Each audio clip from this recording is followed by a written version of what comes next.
He's got the whole world in his hands. He's got the whole wide world in his hands. He's got the whole world in his hands. He's got the whole world in his hands.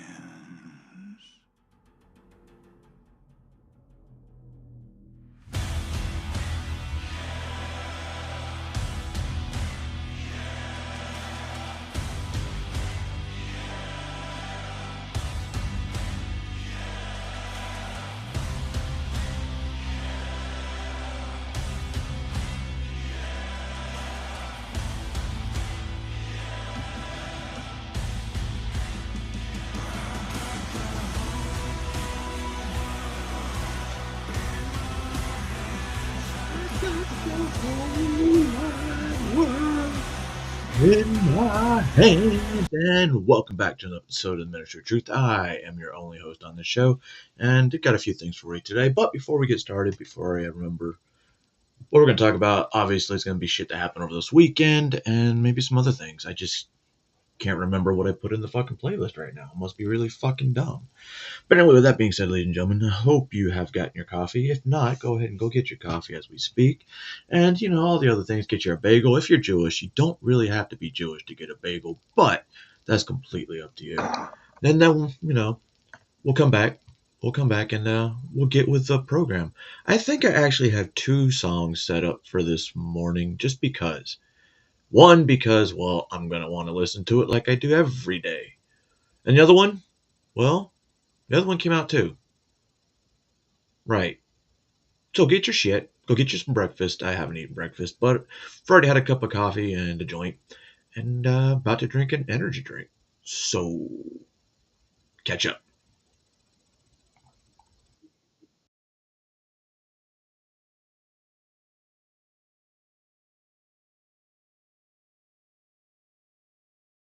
You know what I forgot to do? I forgot to link the video to the video. There we go. God, I'm fucking slow this morning. All right, back to the regularly scheduled program. I don't know what to say, Lord, but I know that I can stay silent. And I don't know what to pray, Lord, so I pray that I don't turn violent. I try to turn the other cheek, but evil's everywhere I turn. I feel it turning me into someone I don't wanna be, someone that don't forgive. But if we let evil go, we just punish the innocent. 2 children woke up without daddy and a wife without a husband, and you celebrate in public like you love it. So disgusted, God, I'm trying not to cuss, but what the do that around me, and I'm swinging, that's on everything I love. And if they lock me up, then lock me up and throw away the key. Rather be a man behind bars than a coward living free. You probably got no principles if you ain't got no enemies. This the point of no return, your turning point where you need me. Cause laughing at a man's death, same as pissing on his grave. But I bet you cowards thinking that you brave. I said, laughing at a man's death, same as pissing on his grave. But I bet you won't do that in my face. Cause these cowards shot a stand up man while he was sitting down. I don't recognize the world that we live in now. The Bible said that this would happen, it's all written down. The final minutes of the final time is ticking, Jesus coming any minute now. They shame was sacred while they celebrating sinning now. I say it loud enough that you can hear it in the clouds. I'd rather die than live life like a coward. Cold blood and they celebrate like the letters from heaven say. Hearts of many will go cold in the end of days. Father, forgive me for not forgiving. Teach me how to love. Cause love's the last thing on my mind right now after seeing that blood. But then I look up and I shake my head, thinking about the blood you shed and words you said. They know not what they do, think it was something like that. I don't got your book memorized, so I know that my pen at times can stray off the pages. So I just pray that I remember that. A coward does 1,000 deaths, a martyr does just one. That was a good song. It's always a good song. I really like. He's released 2 more singles since then, but for some reason I keep going back to that one. But we have another one. This one is just because Evidence that's being presented as evidence has clearly been tampered with. Law enforcement should have shown up and taped the scene. Didn't they? You know what's crazy? Just like Butler. Not one police officer went there and secured the crime scene. Who shot you? Internet's buzzing, saying that the only one that don't feel some type of ways, the one that lost her husband. Say it's an act for her. Charlie's just a back for her. And I ain't saying that it's true. Truth is, I'm just asking her why you film your man's casket, why his hands look plastic. Who am I to judge though? 4G's just a racist crack. I know about getting lied on too. All over the news like you. I said bring back capital punishment. All y'all heard was noose. Hell They said yeah. Trump was dropping and bombs. All I heard was nuke. Is Charlie even really dead? People searching for the truth. How come soon as you start thinking free, boy, you history and speak of history? What's with these snake eye syncrasies? Charles Kirkland, Charlie Kirk, both died September 10th. Both of them shot in the neck. What the hell's the odds of that? Why Tyler the executioner's at the same event? But I'm a conspiracy theorist, cause I don't trust the government. Don't know what's true, but know that you won't put no fear in me. My soul is free, it won't be controlled by no tyranny. So I'ma use my voice and make sure that they hearing me. I'm just asking questions, they call it conspiracy. Who shot you? News is saying Tyler on the roof. Then how come we got footage of him running, but none of them shoot? Then how come ChatGPT said them texts was fake? Kinda feel like bait, like they using Gabriel Straight just to stir up hate. It's speak of hate, another day, another death threat. That's From the good. left, say I'm next for talking out the side my neck. Just Different like shoulder Charlie strap. Kirk, so funny, forgot to laugh.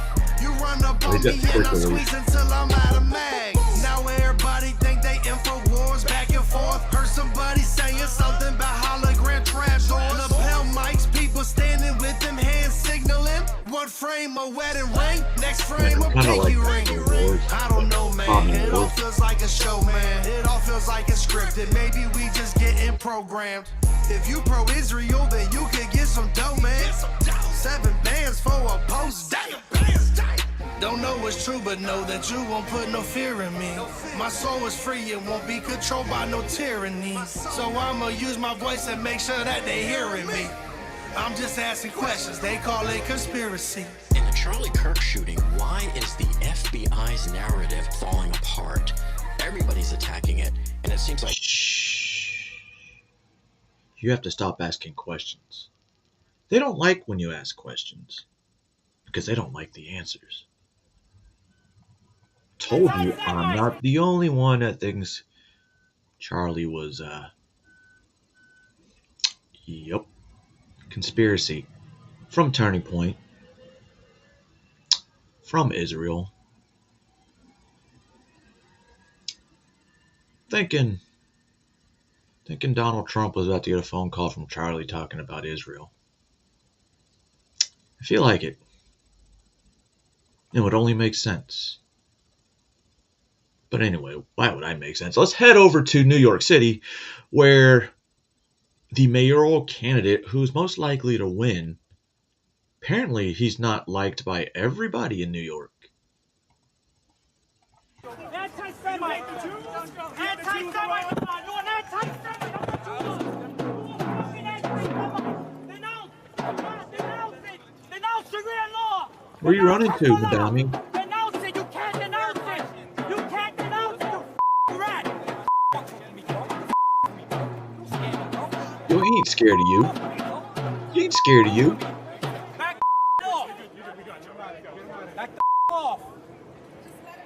Anti-Semite!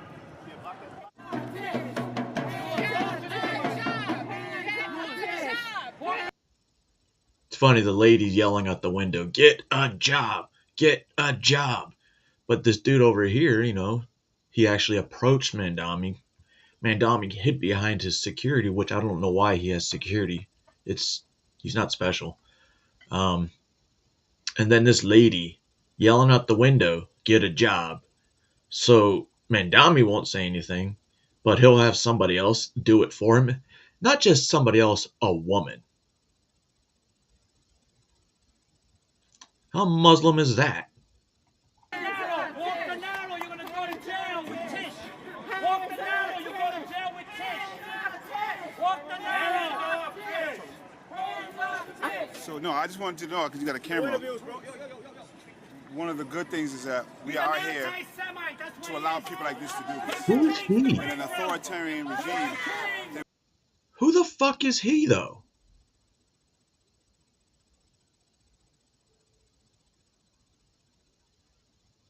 I don't like the way this is going. Because I'm pretty sure I know what his religion is. they were thrown away. But we're here to protect everybody, including them. Who the fuck are you then? Be a real man. Be a real man. Be a real man. Why you have to yell out the window? Because Mandami's over here hiding. Stupid bitch.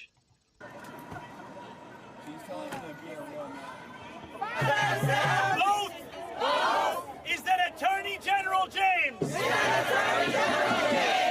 that no person is above the law. She has held them both to account, and we will now. See, I'm looking at this stuff. No kings, October 18th. Cool.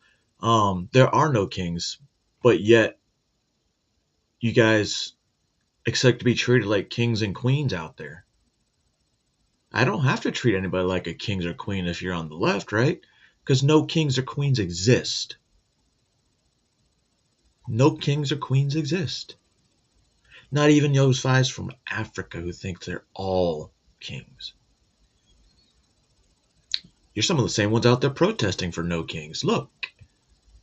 There's one, but that's the security. There's one. There's one. There's one. There's one. Anyway. And then we have hero, fascist. Oh shit, my bad. Did Letitia James solve any world problems? Did she break the law? Well, yeah, we know she broke the law. Hands off Tish. Nobody wants to put their hands on Letitia James. Stop the MAGA crime spree. Stop the MAGA crime spree. What crime spree? Have her back. Because there is nothing. Illegal. Or radical. To believe. That no one. Is above the law. So we thank you, Tish. We have your back. And we say to Donald Trump that if you want to get to the Attorney General, The Attorney General. you are going to have to get through every single one of us.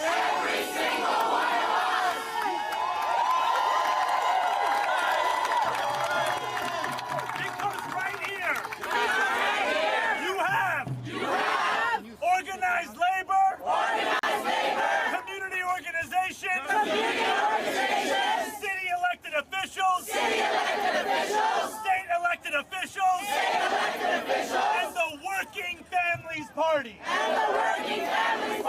And not a single one of us Not a single one of them. will bow to your threats. No, it's literally like they're sheep. This is real life sheep.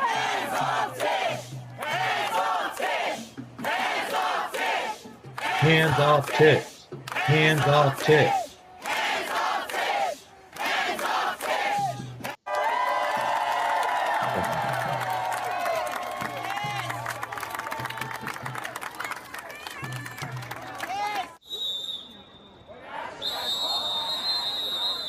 Rape whistle. Alright, that's enough of that. All them clapping like a bunch of shield. Hands off Tish. Hands off Tish. Fucking clowns, all of you. Now we're gonna watch this MAGA spree. MAGA crime spree. The MAGA crime spree that Sign was talking about. I hear it's pretty intense. It's a pretty intense crime spree. But with that being said, let's continue.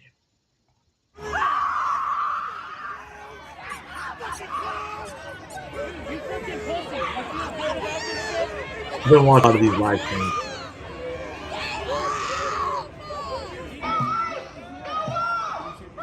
Hey, you're past the blue line. Are y'all stupid?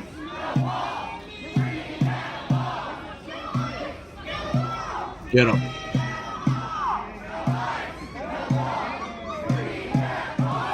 There we go.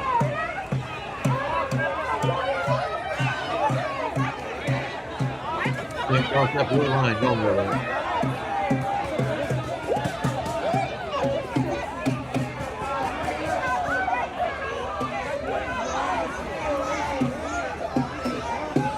What's that little woman? She's the medic. What's those yells?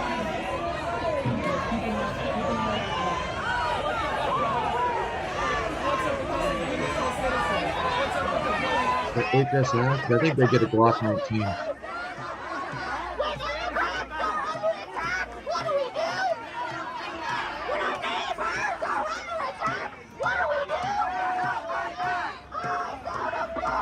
Yeah, interlock your arms, guys. That's really gonna stop them.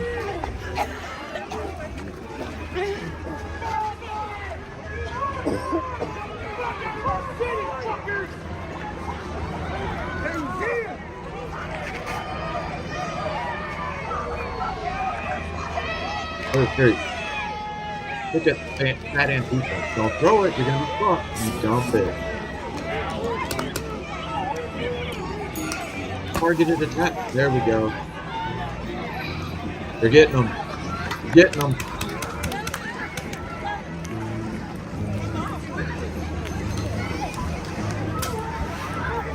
I remember when I brought up these fucking pepper ball guns at one point, and I was looking for some. I found some for a very, very good price and a very, very good product. But no. The person I recommended these pepper ball guns to was like, oh, these are nice. But then went on to pick something more expensive. And he ordered 3 of them. But we know he didn't pay for them. He's a grifter. I don't think I've ever seen them. I don't think I've ever seen them. I'm just saying.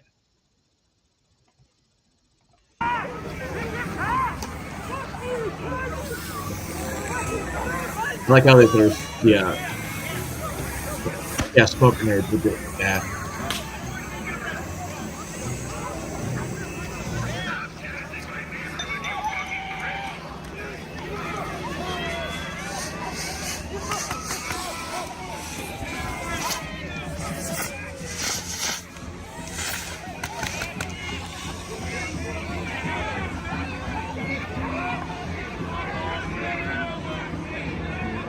Fuck that tear gas. That's weak.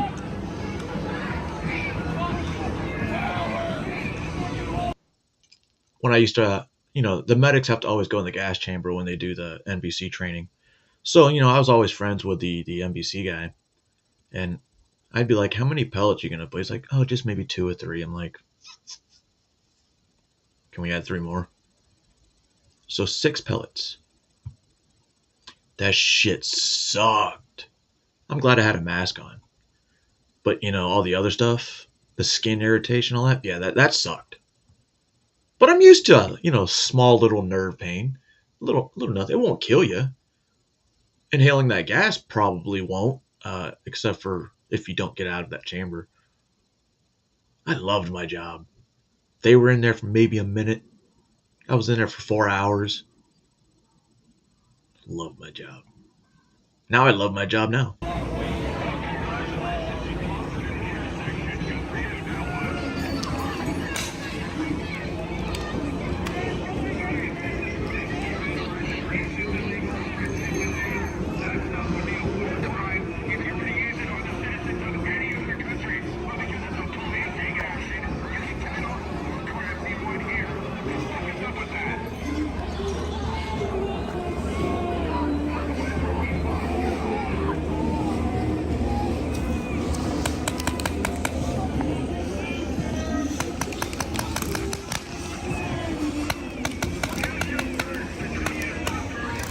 Guys will probably switch to Frozen.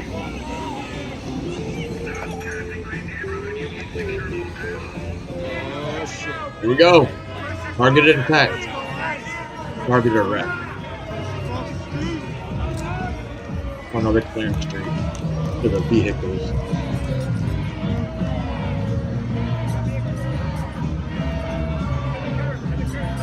What do they think yelling shamed him?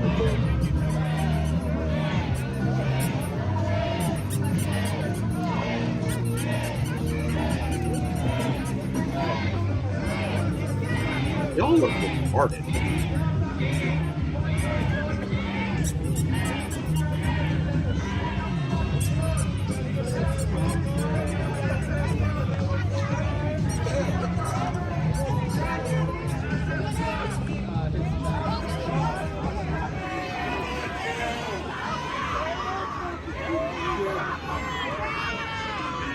Yo, think you're being stole?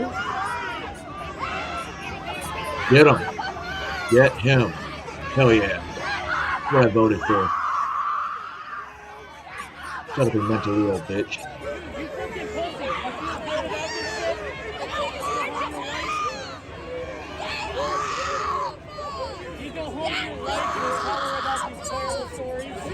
What do you think yelling's gonna do?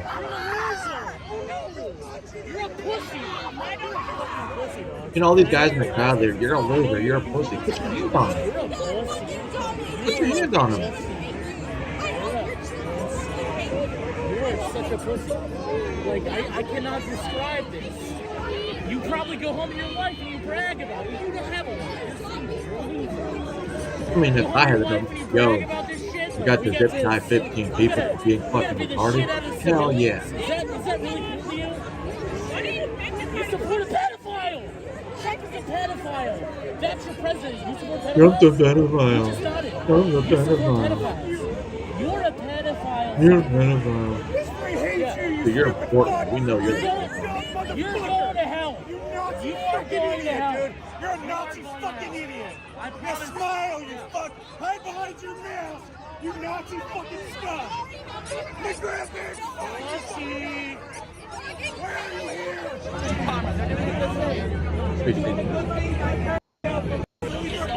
You don't even have a lady out of here. fucking important police people do shit.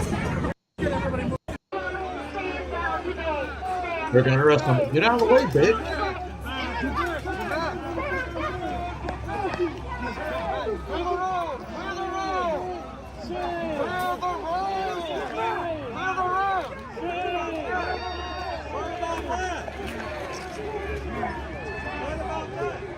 What's up, Yeti?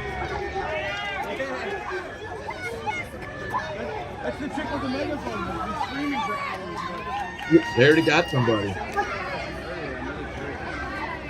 Thank you for that one. You know, Press gets to run up in there videotaping. That's interesting.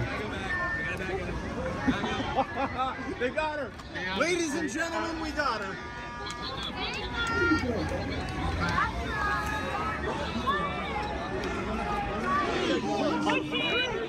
If y'all haven't followed Cam Higbee, you might want to.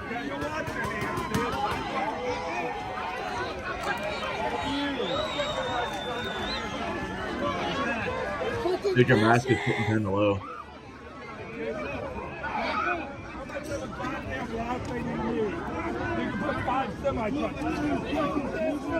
I'm so glad they switched to those masks and run at it. Because when we had the Disney I was in, it was two little fucking things. So your peripheral vision kind of sucked. And you always had that middle.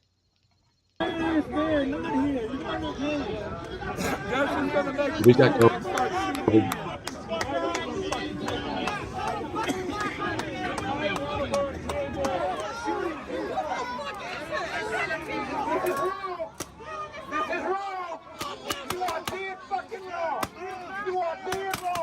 How?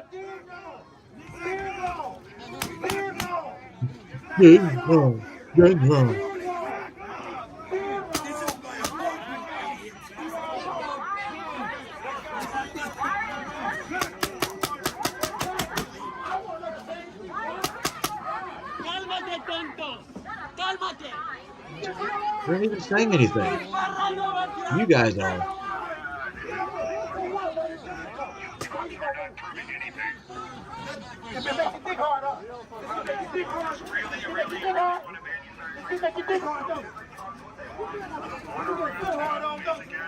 You get the hard on for this? I mean, You get a good fucking hard on, don't you? It feels good. It feels it does. It feels good, right? Mister, I see that shit. I don't even know fucking How can it not feel good to throw someone to the ground and handcuff them or zip tie? fucking Nazi. Fucking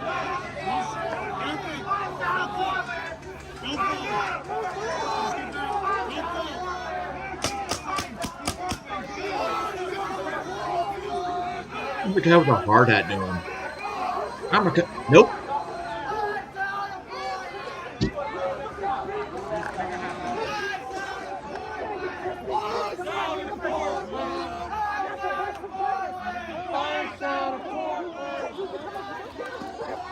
Get him.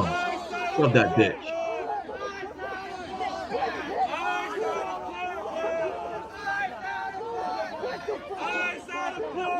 So I think Florida did their first arrest or first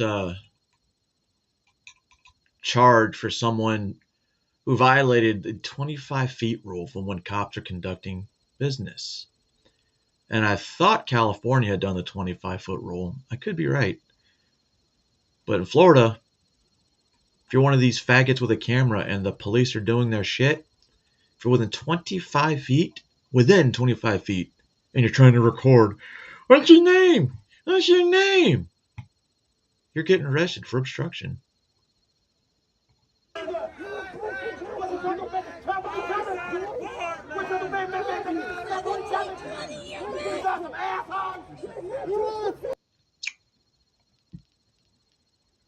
It's Portland for you guys.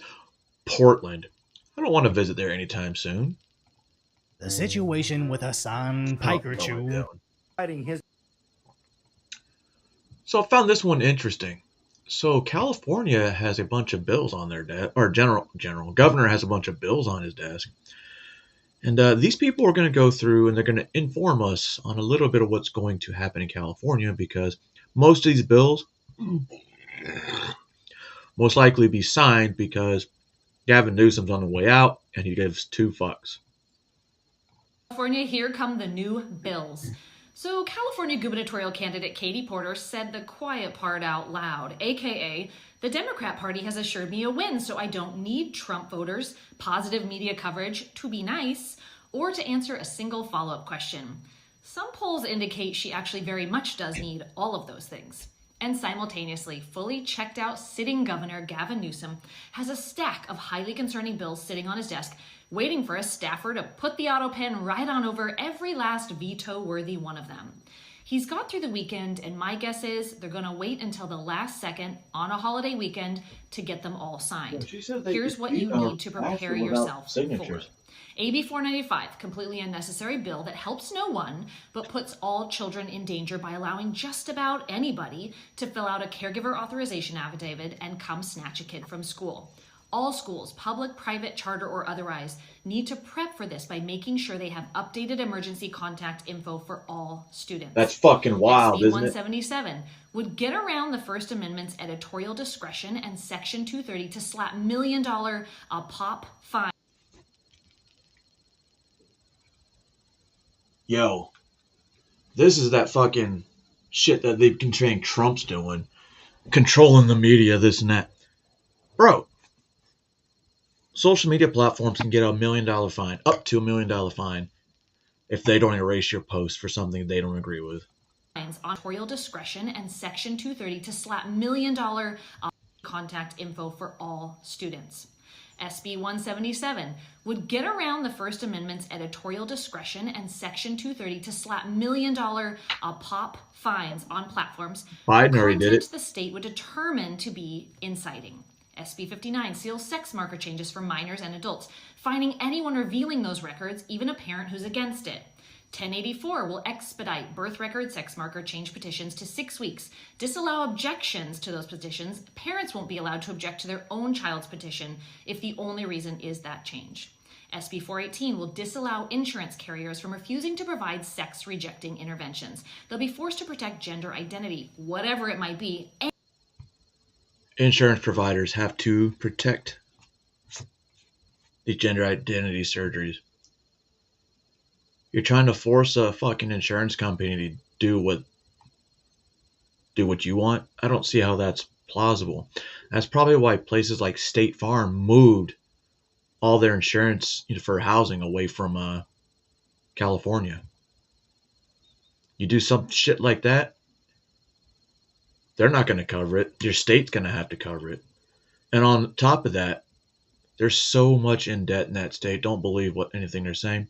And on top of that, Gavin Newsom said he wants to start reparations. And furry surgeries will be covered. SB 497, protecting those who help kids cut off reproductive body parts or sterilize them. It blocks out-of-state subpoenas and tracking of the number of females being placed on testosterone. AB 82 further expands address confidentiality to gender-affirming doctors. Publishing info about them will land you in court, which violates the freedom of press and speech. It would even protect doctors who violate their home state laws. AB 727 requires Trevor Project number on every student's ID and allows unmonitored access to chat rooms with adult themes. AB 1487, that would expand the transgender, variant, and intersex wellness reentry fund to the tune of $14 million, basically throwing more money at programs supporting transgender, gender variant, and intersex people who've been in prison. Meanwhile, California remains in $1.6 trillion of debt, just for some context. So California citizens, prepare thyselves. Those are your basics for now. They sue me, take my farm. So either way it goes, I'm gonna lose my farm.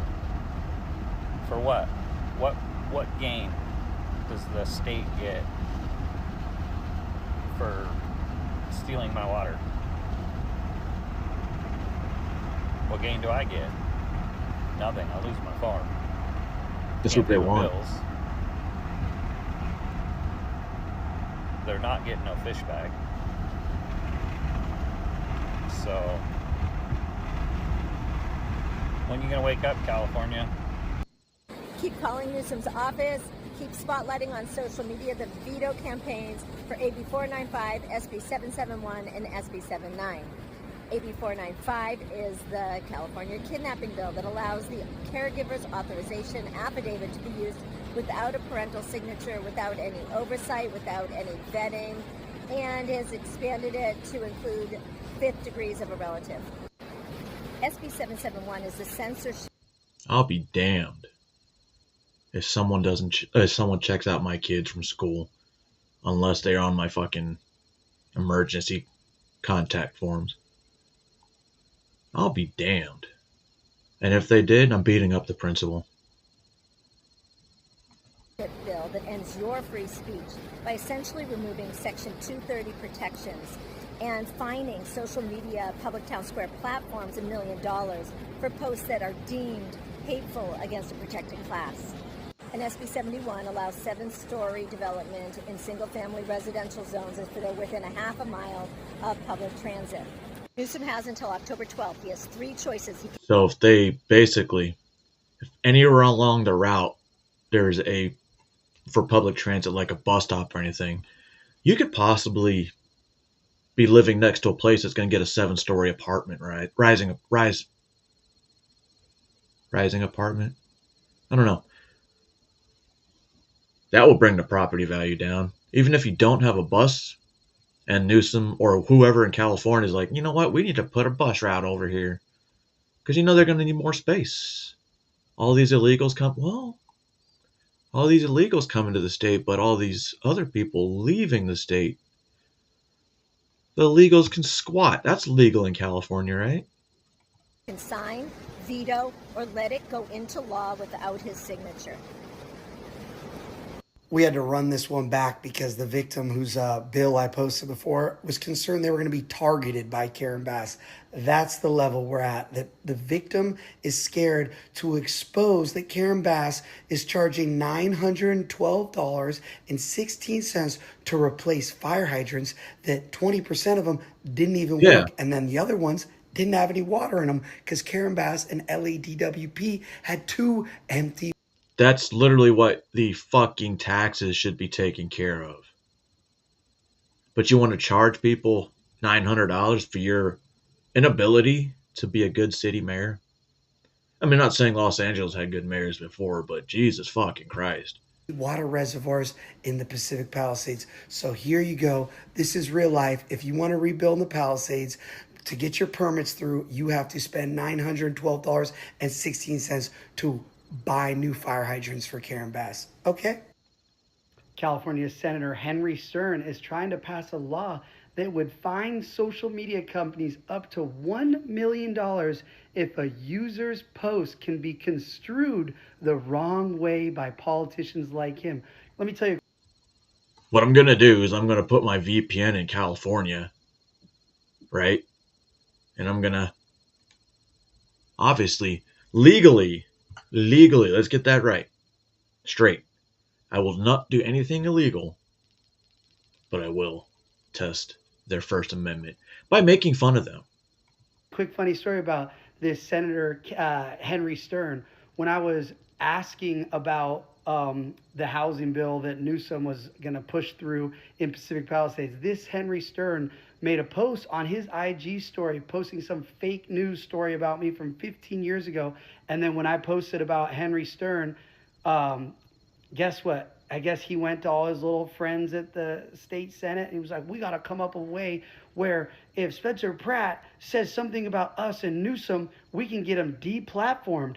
So I'll be very concerned because do you think TikTok, sounds like Facebook, 2020 all over or again. Instagram or Snapchat or any of these companies are going to risk $1 million fine from Newsom because of something like Spencer Pratt posts on his TikTok? Of course not. They're going to get a I don't see how they can notification enforce email that, from though. the state of California that Spencer Pratt said this on TikTok. It's misinformation. Boom. My account will be gone on whatever page the video was. That's what the FBI was doing. My pages, I will Now lose all California my social media. thinks it's So make very sure okay. you call. Anybody can call, obviously. You don't have to be, but call California Senator Henry Stern, and you should just tell him he should throw his little bill in the trash. I know a lot of people are concerned about free speech. This seems like a speech issue we should be discussing. Yo, this is wild. Vote is cast right here.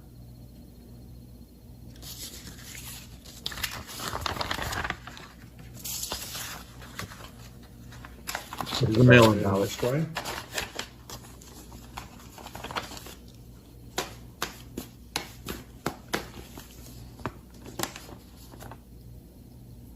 Californians, you are not going to like this. Gavin Newsom just signed SB 79. That is the controversial bill that overrides local zoning and allows for 7-story residential development within single-family R1 zones if they are within a half a mile of public transit. That's current or future public transport, including bus stops. Most people have no idea that this battle was going on. It was even controversial within the legislature. It barely got out of the legislature, and it's one of the most interesting vote counts that you will ever see. Cities and counties across the state lined up either for or against it because this is a landmark bill, now law, that takes away local control around the development. Well, you obviously know when it comes to liberals, it's never them. They never accept the responsibility for their actions. It's always someone else's fault. It's always Donald Trump's fault. It's always MAGA's fault. It's never the leftist propaganda. Part of a larger agenda to push population into high density around transportation. Developers are happy, but you're going to have no say when a 7-story residential building goes into your single-family neighborhood. Spirit, lead me when my trust is without border. Let me walk upon the water wherever you would call me. California's AB 495 is being called the California Legislators' Trafficking Bill. It's a meat market bill. It is a trafficking bill. It is unbelievable. So much so, don't believe me. All right. Go to realimpact.us. It allows an individual to obtain this new form that comes with the bill. They fill it out, and they can name a child. John goes to a school in California and says, I have this form, and I am asking for Susie Q to be received into my custody. I want to take her out of school. The bill Fuck you. does not require a background check for this man, requires no identification, no driver's license, no nothing. There's no requirement in the bill for the school to call you to ask you if it's okay if John takes your daughter out of school. If this bill passes, I am going to ask you to leave the state of California. You're going to need to pack up and you're going to have to get out. You got to get out. You got to run with your kids. You got to go. Kind of funny because he wants to be president so bad. What the things that he says when he gets confronted with the we have the highest this and the highest that. Like, everybody's leaving. Yeah. You have the highest unemployment. Yeah. You have the highest homelessness. Look at it with Hollywood. Money's missing. You killed Hollywood. Like Hollywood doesn't exist anymore. It's literally gone. That was such an easy mandated California's the vaccines best for state to kids live that in, didn't right? need them. You guys, he did horrible shit. Manriquez with the California Department of Finance. So in the current year, to cover undocumented individuals in Medi-Cal, we're spending $9.5 billion total funds. So it's not the $6 billion that people continue to talk about in the media. It's $9.5 billion. Was a Budget Act number. This is a revised number based on the governor's budget updated estimates. So of the $9.5 billion, $8.4 billion is general fund. As it relates to continuing to advance our low carbon green growth strategies. To do the same as it relates to vulnerable communities. We're not going to shrink and we're not going to shy or fall prey to the rate. I'm gonna let this play for a minute. Don't steal my computer. Demeaning and belittling vulnerable communities, scapegoating vulnerable communities. We're going to have their back. We're going to have your back. Please, Governor, tell me more about your decency. I just heard from this beautiful young lady. Want to give her a shout out. Here's her page. She reported that you vetoed a bill that would have increased the statute of limitations for people who were, essayed in government facilities when they were younger to be able to bring forth civil suits and get paid restitution for what happened to them during that time. Let me ask you, who the hell are you trying to protect here? Okay? Who? You're trying to protect predators? Really? Why? All you're doing is adding baggage to yourself if you ever plan on running for president in 2028. Furthermore, let me bring up the fact that you didn't disclose $12 million in donations that T-Mobile gave your 2018 gubernatorial campaign, and now you have to pay a fine for violating fair political practices. I don't even know what to say about you anymore. I want to put my focus on Washington, D.C. because so much is going on over there, but I'm hearing things like this and it just disgusts me. We just got breaking news right here. Gavin Newsom has basically thrown in the towel, at least partially, on sanctuary cities. He's going to veto a bill passed in that radical legislature in California that doubles down on sanctuary cities, doubles down on fighting President Trump. I think this is the $50 million bill. As we said, there won't be a penny, and I think Ambassador Grinnell agrees, there won't be a penny of relief until that bill's rescinded.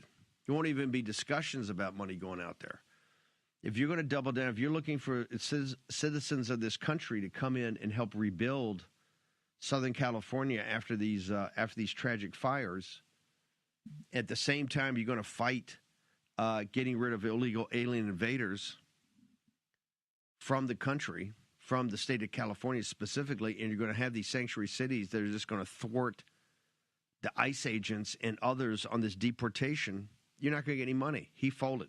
This is going to cost a huge amount of money that we don't have in California. We already pay the highest taxes in the country, and people want our politicians to be doing something about high gas prices, electricity bills, insurance costs, crime, homelessness, all of that. Nobody asked for this election. Nobody wants it. It's going to cost $250 million. That's why I filed my lawsuit, because it is unconstitutional. So let's not waste the money on this. The governor gave that final stamp of approval to use $50 million in taxpayer dollars to beef up the state's legal defenses and immigration services to fight President Donald Trump. Half of the money is to be used. That's crazy. So they're going to pay to help these illegals get legal counsel and do what? They're going to get deported anyway. So you're just taking taxpayers' money from the state of California when it could be going towards something productive. By the California Department of Justice to legally fight the Trump administration. California is already part of 2 lawsuits filed recently on birthright citizenship and the federal funding freeze. The other half will go to nonprofit organizations that provide free legal immigration services to undocumented people, especially those facing eviction, intimate partner violence, and wage theft. Controversial bill that will censor disinformation and misinformation is about to be signed by Governor Gavin Newsom after the California measure was passed by both chambers of the state's Democrat legislature. Assembly Bill 771, authored by Democrat Assemblywoman Gail Pellerin, will regulate social media platforms by fining them $1 million for any content social media platforms fail to remove that has been identified as quote unquote materially deceptive by the state. Remember when they tried that disinformation board? Is this what they're doing? This is what fascists do. This is exactly what a fascist does. Where's Antifa? The legislation targets content that relates to the LGBTQ community or content deemed in violation of the state's civil rights laws, which includes gender ideology. Critics say this will lead to massive censorship of speech, likely more restrictive than was seen during the Biden administration. Oh, really? The bill impacts social media companies with more than 1 million users like X, Facebook, and Instagram. Any user would be able to report content, after which the platforms would be required to review the content. You see that shit? Anybody can complain. They already do this moderation. I still get shit censored. I don't get retard censored, which is pretty good. And label it as materially deceptive within 72 hours or remove it entirely. In addition, the companies would have to submit quarterly reports to the state's attorney general detailing the number of reports received, content removed or labeled, and enforcement actions taken. Non-compliance could result in civil penalties with fines up to $1 million per violation for platforms. The bill's Democrat supporters argue censoring speech is necessary to protect democracy. The bill. What? Democrat supporters argue censoring speech is necessary to protect democracy. The bill has strong backing from the George Soros-funded CCDH, Never mind. which has repeatedly advocated for the censorship of conservative speech. I'm about to make an announcement no other governor in California history has ever made, and I would argue no governor in American history has ever made. Today, we're announcing a $75.7 billion budget surplus. Governor Gavin Newsom has come out with the revised state budget proposal. Revised because the state has a lot more money to spend. The state surplus is now almost $100 billion. Oh, wow. No state in American history has ever experienced a surplus as large as an eye-popping nearly $100 billion. That number was not the number. It was just 6 months ago that Governor Gavin Newsom announced the state's historic $97 billion surplus. California faces a big budget deficit. There's a big disagreement about just how big California's budget deficit really is. Governor Newsom says the state Deficit? is billions deeper in the hole than expected. I thought he had excess. Fundamentally a question. So far, the state is short $7 billion in budget. Wait, they were 100 billion in excess. All right. But these reports, they don't add. They add up. Somebody's lying. Is it Newsom? Or is it Legacy Media? Who do you believe? Who's more believable? The state faces a new $12 billion deficit. Budget deficit of $25 billion. It could be in for a $25 billion budget state's deficit. $31.5 billion problem. California's budget deficit has grown to nearly $32 billion. The state now faces a $39 billion Jesus budget Christ. deficit. A record budget deficit of about $68 billion. Gavin Newsom said he will declare a budget emergency. And he wants to be president, The guys. state is coming up billions of dollars short. And how does this happen after the state announced a nearly $100 billion Yeah, don't call it surplus that in now. just the last cycle? This is all because of money mismanagement by the Democrats and Governor Newsom. On October 7th, up to 23 million Californians will begin to benefit from the nation's largest state tax refund. Oh, really? Some $9.5 billion. Now, the shortfall was found to be much greater than expected, adding more than $9 billion Some $9.5 billion.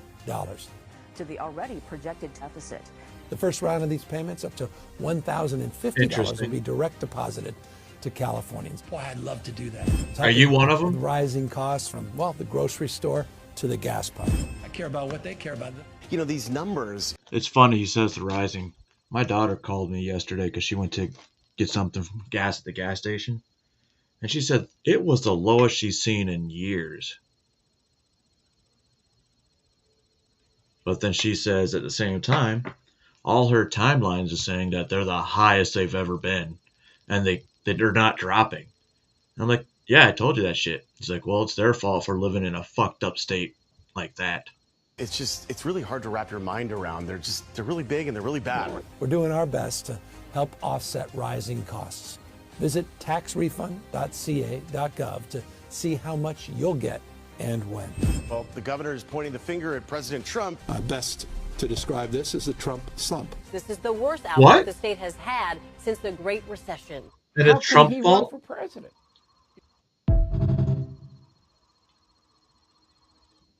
One of these six. This is yours.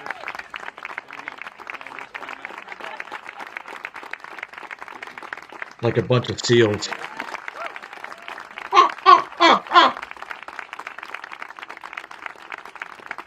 A power flex with investors and empower save mode with customers. Today, PG&E shared with investors its latest earnings report and also said it's working to keep your bill from ballooning. That's not going to NBC happen. Bears Alyssa Gord breaks down. They got to pay for all that failed green initiative. What the critics are saying.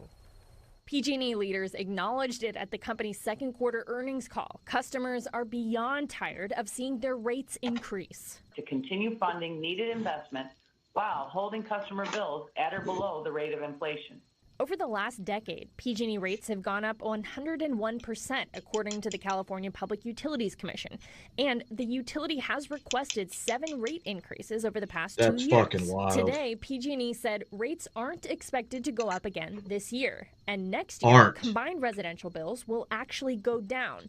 Plus, the utility expects residential gas and electric bills in 2027 to be flat compared to 2025. These statements are not surprising given what PG&E CEO Patty... Why is California still using gas? That's not very green of them, isn't it?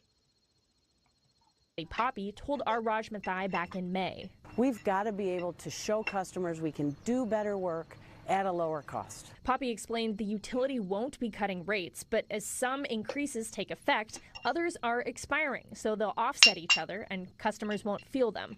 Does that mean it's time for customers to breathe a sigh of relief? Consumer advocacy organization TURN doesn't think so. So I don't see how PG&E is going to... It's funny, I just thought about when I was growing up, the first electric company I remember seeing was Alabama Power.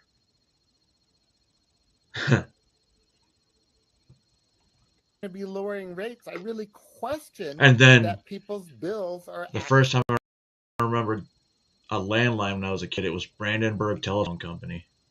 Lived in Vine Grove, Kentucky, because my parents were stationed at Knox. Actually going to go down. Mark Toney is skeptical because of the spending and projects PG&E has been working on. TURN has been working on projects of its own, pushing for bills in Sacramento to limit utility spending and keep increases in line with inflation. That's the kind of protection that will protect customers and make sure the rates don't keep skyrocketing double digits year after year. Okay, Alyssa joins us in the newsroom. So it sounds that AI is playing into these plans that PG&E has. Yeah, Jess. Oh, did they say AI? Huh. It certainly seems that way.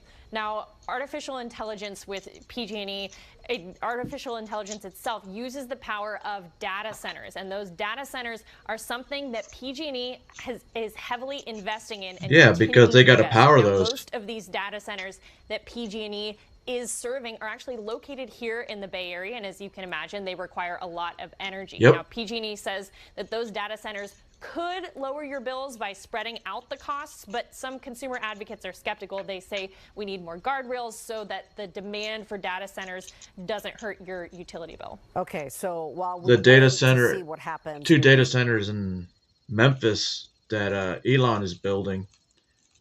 He's building his own power supply. That's pretty ingenious. bills actually stabilize, is there any other option for consumers for relief at this point? Because it just feels like the bills and all these bills that they keep tacking on just keep going higher and higher. Yeah, just so many Californians feel that same way. There are actually a couple programs that are worth looking into. First of all, check out the PG&E website. I know it's basic, but it's a great resource. You can sign up for forecasts for your bill for the month, which will alert you if your bill appears like it's going to go over a certain amount. You can also check whether you are on the lowest plan or the most efficient plan based on your needs. There's plans on If electric? you are low income or moderate income, there are actually... Wait. There's plans for electric? Like, do you have to pay for unlimited power, or do you get, like, I don't know how they do it, 1,000 watts? I don't know, however they do it. Kilowatts? Is that how they do it? Huh? Is it like the internet where you can get 250, 526, 1 gig, 2 gig? Hopefully I don't go over my electric bill. Quite a few programs that you can use. PG&E has a new program where if you have a past due balance, they will match you dollar What's for up, dollar Donovan? to help you pay off what you owe. Now, our consumer investigator, Chris Kimura, looked into several helpful programs. Here he is. Several programs with funny-looking names like LIHEAP, FERA, CARE, REACH, and AMP. Yo, I used to have one of these when I first got my house, and then all of a sudden they came through and put digital. Do you guys have digital electric meters at your houses? Have serious savings built into them for families like yours. You can find that video and more. Head to the NBC Bay Area YouTube page and look for the how-to playlist. So hopefully that will save you some money. Jess. That's what everybody wants. All right. Thank you, Alyssa. We cannot What's up, girl? keep up with the insanity coming out of the California legislature. You know that Denise and I are there all the time, and we're able to defeat the California Teachers Association, AB 84, but there's so many bills that we either miss entirely or got in on really late in the game, like AB 495. None of us even knew about it until it was already through the Assembly and into the Senate. And then there's the ones that we've missed, like SB 771, until they're literally past the legislature and are sitting on the governor's desk. Newsom has until October 12th to sign or veto. Oh, that was the sound. This is a really huge deal. Oh, the thermostat shit. Yeah. Bringing in the biggest stick you can against. They ain't controlling my thermostat. And that is civil liability for social media platforms like think Meta, Google. I didn't know you were from California, Donovan. To understand this, it's important to understand Section 230. This I thought you were in Colorado for some reason. Law that gives immunity protections to these big public town squares like Meta, X, all that, against liability for what is said on the platform. Now, the trade-off for that immunity protection is this is a public town square where your one day, your First Amendment right to free speech is most firmly protected. There is, it's really important above all to protect free speech. And one of the mechanisms of control that's used is to remove the liability shield protection of Section 230. Now, during the lockdowns, you saw conservative and voices criticizing the lockdowns were being... Yo, I literally lost 2 YouTube channels. Like our group. And so many individuals. I lost 2 YouTube channels. One, because I did RFK. A segment on RFK, and they got me for medical misinformation. The next time I did it, it was James O'Keefe when he exposed Pfizer. That got me an instant ban. Again. But they won't give me my channels back. Because they're saying it was bullying and harassment when we know damn well damn well it's medical misinformation because that's what the email said when they first got it deleted. Stupid fucks. And that, you know, and one of them had like 700 fucking subs. That you don't get to these liability protections extend only to public town square, not if you're going to editorialize. So think like a newspaper that's owned by a company. They get to editorialize and control the propaganda of their newspaper. But the social media platforms are supposed to, the protections are there to act as a public town square. If you're going to start editorializing, essentially picking and choosing what gets censored or not on your platform. That's what the media does. Of editorializing, then the liability shield protections of Section 230 should not apply to you. Because essentially, the big issue is there's always this one-sided censorship and control. And that is what Newsom is getting ready to do. What Newsom's done. SB 771. I don't know why Newsom's doing all this. He's not running for re-election. He's going to focus on trying to be the president. And fuck us. Like most people, I don't have a lot of hope on that because this is the kind of thing that is exactly his platform. You know, he's going to gaslight everybody, pretend it's against hate speech. But what we know is they're leveraging essentially the SB 771 would make a social media platform in California liable for hate speech allowed on their platform. Now, again, well, who determines hate speech? What all that is, that's my question. The lockdowns, the problems with, because you can't talk about pretty much any race on YouTube or Facebook, and you get deleted, or you get hit with a fucking whatever the suspension. But what I've noticed across all platforms that I look on, if you make any racist comments towards white people, it's allowed. How do I know? Because I've made racist comments towards everybody. I'm a troll.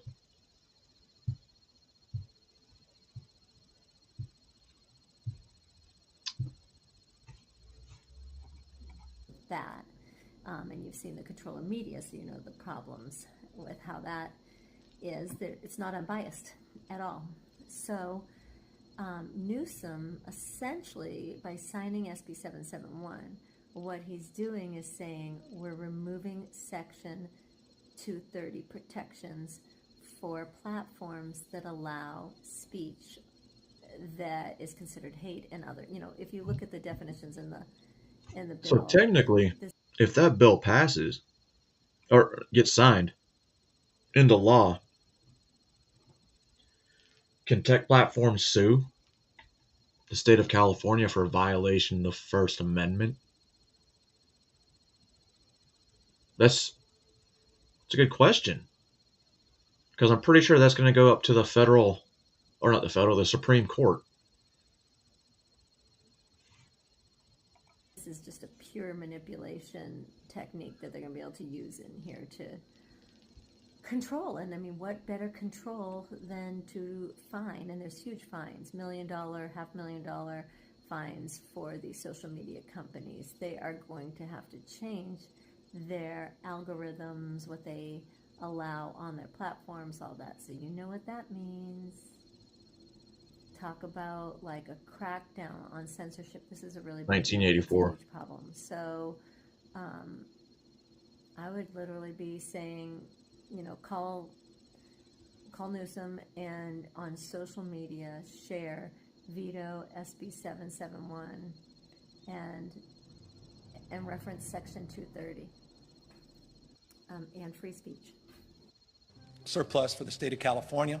It's just shy of $100 billion, simply without precedent. No other state in American history has ever experienced a surplus as large as this. California facing a record budget deficit of about $68 billion. The nonpartisan Legislative Analyst's Office made that alarming announcement. Only Governor Gavin Newsom could turn a $100 billion surplus into a $62 billion deficit in less than 2 years. Here's how Newsom proposes to address it. Raise taxes on businesses by $18 billion. Cut $250 million from preschoolers with disabilities to fund electric school buses. Yeah, I bet y'all didn't know about that.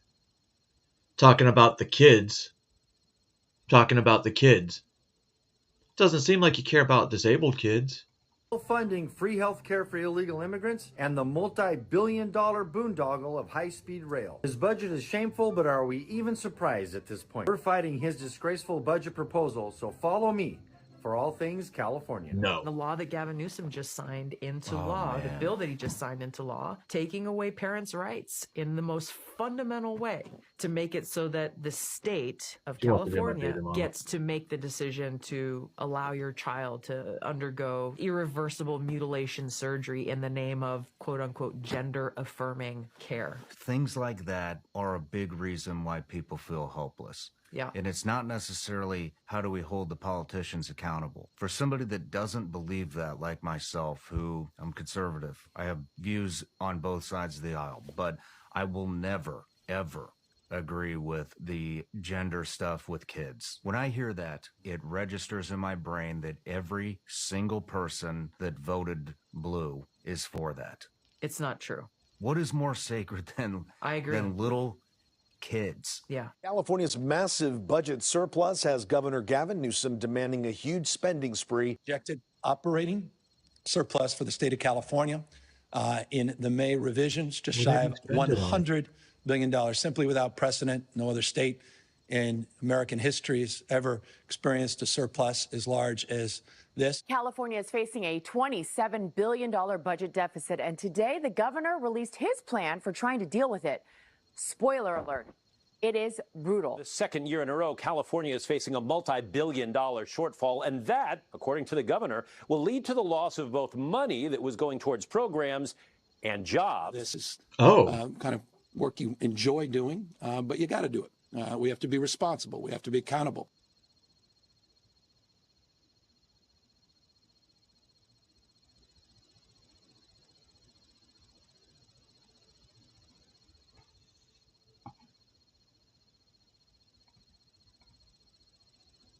Some crazy shit, right? I'm glad I don't live in California, but at the same time, this dude's gonna fucking probably win the Democratic nomination for 2028. I'm pretty positive that's who's gonna run against JD Vance and Kirk. So we'll see, because he's just enough snake oil salesman that liberals all over this country might be like, you know what? I don't like anything he says, but he's a Democrat. And Trump, MAGA's bad. MAGA is bad. How did this body cam footage get in here? Well, I got body cam footage.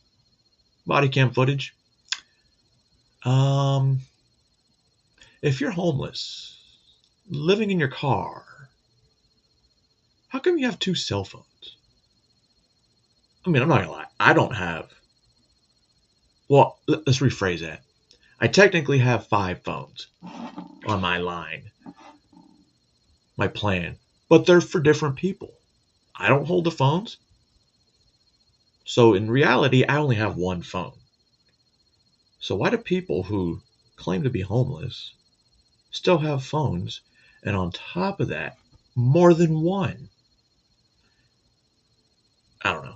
Maybe I'm just retarded, but I don't think I am. Autistic, maybe, not retarded.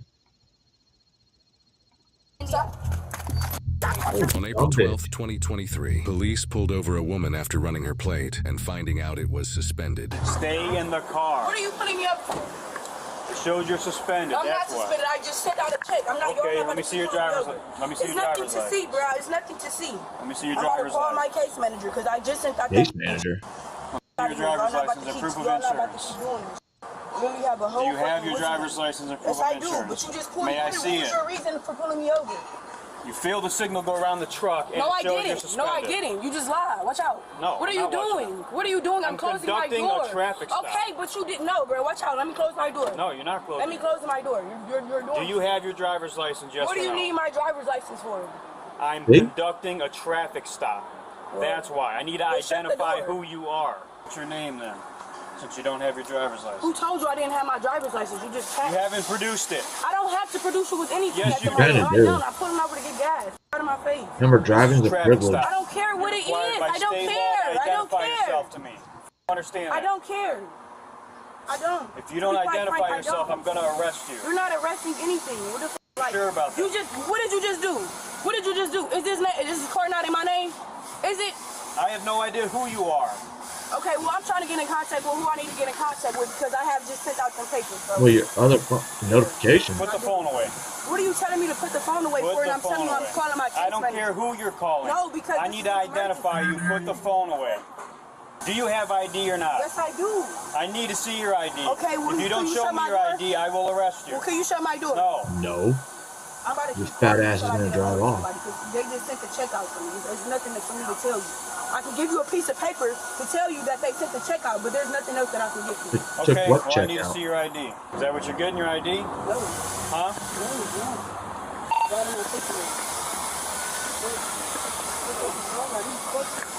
Unless you're getting your ID, quit reaching around the car.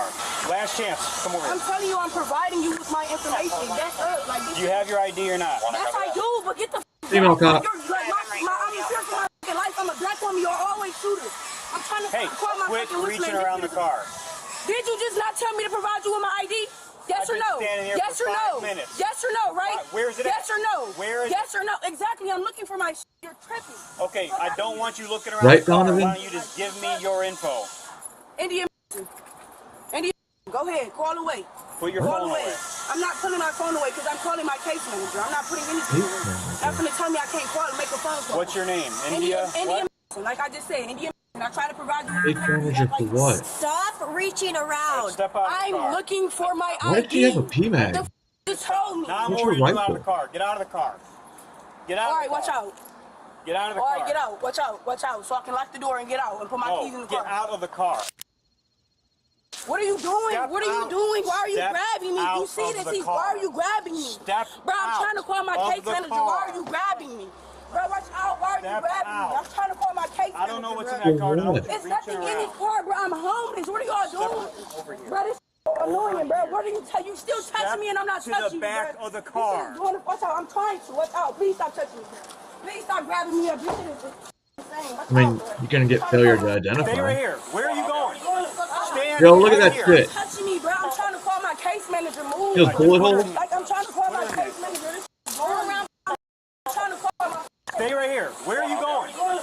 One. Stand right here. And move your arm, motherfucker. Me, bro. Look at that.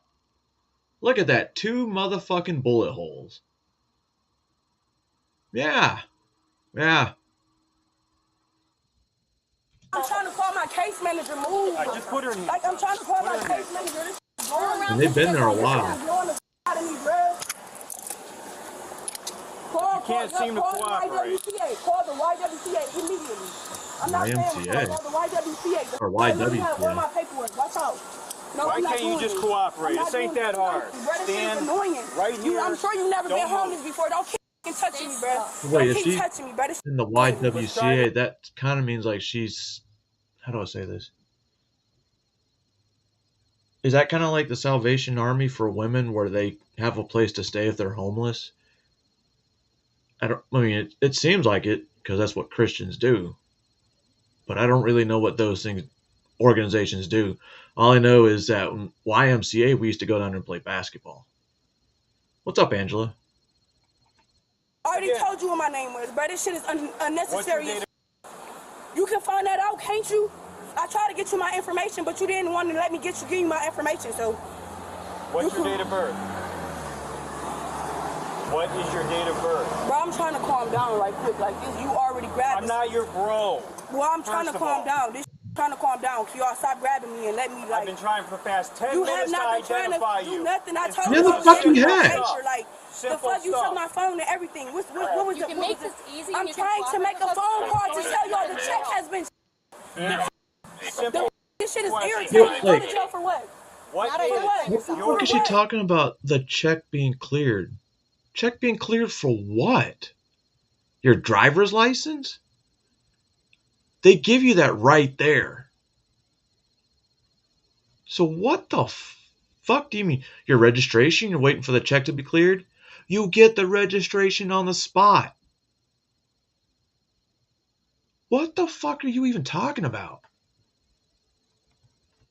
First. Because you act like you didn't know who the I was when you pulled me over. I don't know who you are. Okay. I have no idea who you are. I hate ignorant shit. Like, this is dumb as okay. But you're What's your ignorant ID retarded. number? I don't know. What's your home address? I don't have a home address. I'm currently residing in my car, like I just told you. Stay right here. Can you let me go? Could you let me go, bro? You're not being cooperative. I'm not touching you, though. Like, come on, I just need you to let me go. Like, I'm already in hand restraints. What more can I do? What more can you let me go, bro? They can arrest you. Like, I'm just asking you to let me go. Okay, can you tell her to let me go? You've never been slipping in your car before. I'm sure you I haven't. slept so in my can car you before. just tell her, like, let me go. You're not running the show here. I'm not telling you I'm running the show. I'm asking you to let me go. Like, she don't have to keep holding me. If you would just She don't. relax and take a deep breath. Bruh, I'm trying to. Just You relax. keep touching me. Y'all keep touching me like I'm not already in handcuffs. This is annoying as This is annoying as bruh. Bruh. Can y'all click that phone right there and Bruh. call Shannon? No. Exactly. Because y'all don't care. Y'all never care. You're not allowed to make a phone right now. How are you going to tell me I'm not allowed to make a phone call? Because right now you're detained in handcuffs. You can make a phone call back at the Okay. station. This is annoying as when I just told y'all that I have a check that already got sent For out. what? I hate white officers, bro. White people, A check that period. was sent out for what? You don't produce a driver's license. You have an expired registration. Again, the check for what? Bruh, this shit annoying. Like, it don't take 6 officers for one black woman. Someone's making a scene. Sometimes I it didn't does. make no scene. You You're don't in even know what handcuffs you're right talking now, about. Well, may I use the restroom or something? Like, I could just, maybe I could just throw my and pee right here. No. Okay, well, I need to use the restroom and some other Could you walk into the bathroom in here? This is going to take a couple minutes, then when you're free to leave, you can go wherever you want. You can make as many phone calls, you can use the bathroom wherever you want. Where are your keys at? They in the car underneath the seat. In the car under the seat? You The just- door's locked. They're not in your front pocket right there? Bro, y'all not getting my car. I'm homeless. Y'all is not getting my car. I'm sorry. Yeah, they can. Well, we can give you some They- resources. like a registration I expired. have resources, bro. That's what I'm trying to get y'all to. That's what I'm trying to tell y'all. Unfortunately, with the Like this with being blowing suspended, me. we have to tow your car. Okay? There's No, y'all don't. Yes, we do. No, Yeah, y'all they- don't. I'm homeless. What do y'all keep? No, y'all don't, bro. You know you shouldn't be driving. Okay? Okay, but I'm homeless. Who the fuck did she get out of the car? Bro, what is y'all doing? Like, Y'all didn't lock them? bro? Relax. Why are you slipping this? Because I need y'all telling me to calm down. Y'all restraining me twice. I can't. They're locked. I need. They are locked. Bro, somebody help me. Please help me, bro. I'm homeless. You're making this a lot worse than it needs to be. Stop. Because I'm homeless, bitch. Have you been homeless before? You're not going to tell me I'm making this shit a lot worse. You are making it worse. Here, bro. This shit is irritating, bro. I don't know, bro. Bro. I don't know. Stop. Just Look relax. at this tourniquet. His Bro, tourniquet's stop putting actually pressure old. He on used to have it No, replaced. You need to relax. I'm telling you, That's to put about pressure on me. 10 years too You need to old. Bro, I need y'all relax. to back up, please, bro. Like, please. Please. Like, y'all control this. How do I You're making know? this worse than it Please, is. let They were me training go, bro. for Like, I have restraint. anxiety and everything, bro. Okay. Do you want to? Hey, do you want to sit I can't down? breathe, bro. Watch out. I can't breathe. You can't breathe. Y'all harassing me. I can't breathe. I can't breathe. Well, then Relax. stop. I can't breathe, bro. Okay, relax. You're gonna hyperventilate I yourself. can't breathe. Just I can't relax. fucking breathe. Just stay up here. Let's go. Sounds like you need an airway. I can't breathe, bro. Get off of me. I can't fucking breathe. Yo, if I was a... when motherfuckers were like, I can't breathe, I'm like, you know what? I got you. I'm a medic. We have these things called a nasal pharyngeal airway that I can shove down your nose. Matter of fact, wait one.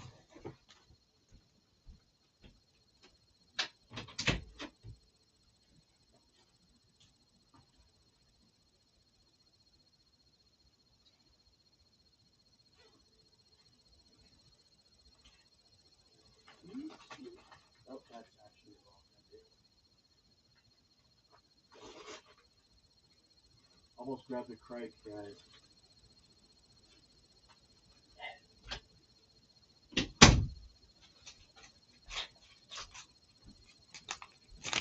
All right, I'm back. She'd be like, I can't breathe. I can't breathe. Sounds like you need to get an airway in, ma'am. Hold on. All right. This is going to hurt a little bit, but I need you to tilt your head back. All right. Bevel towards septum. And in. Now you have an airway. Keep screaming all you want.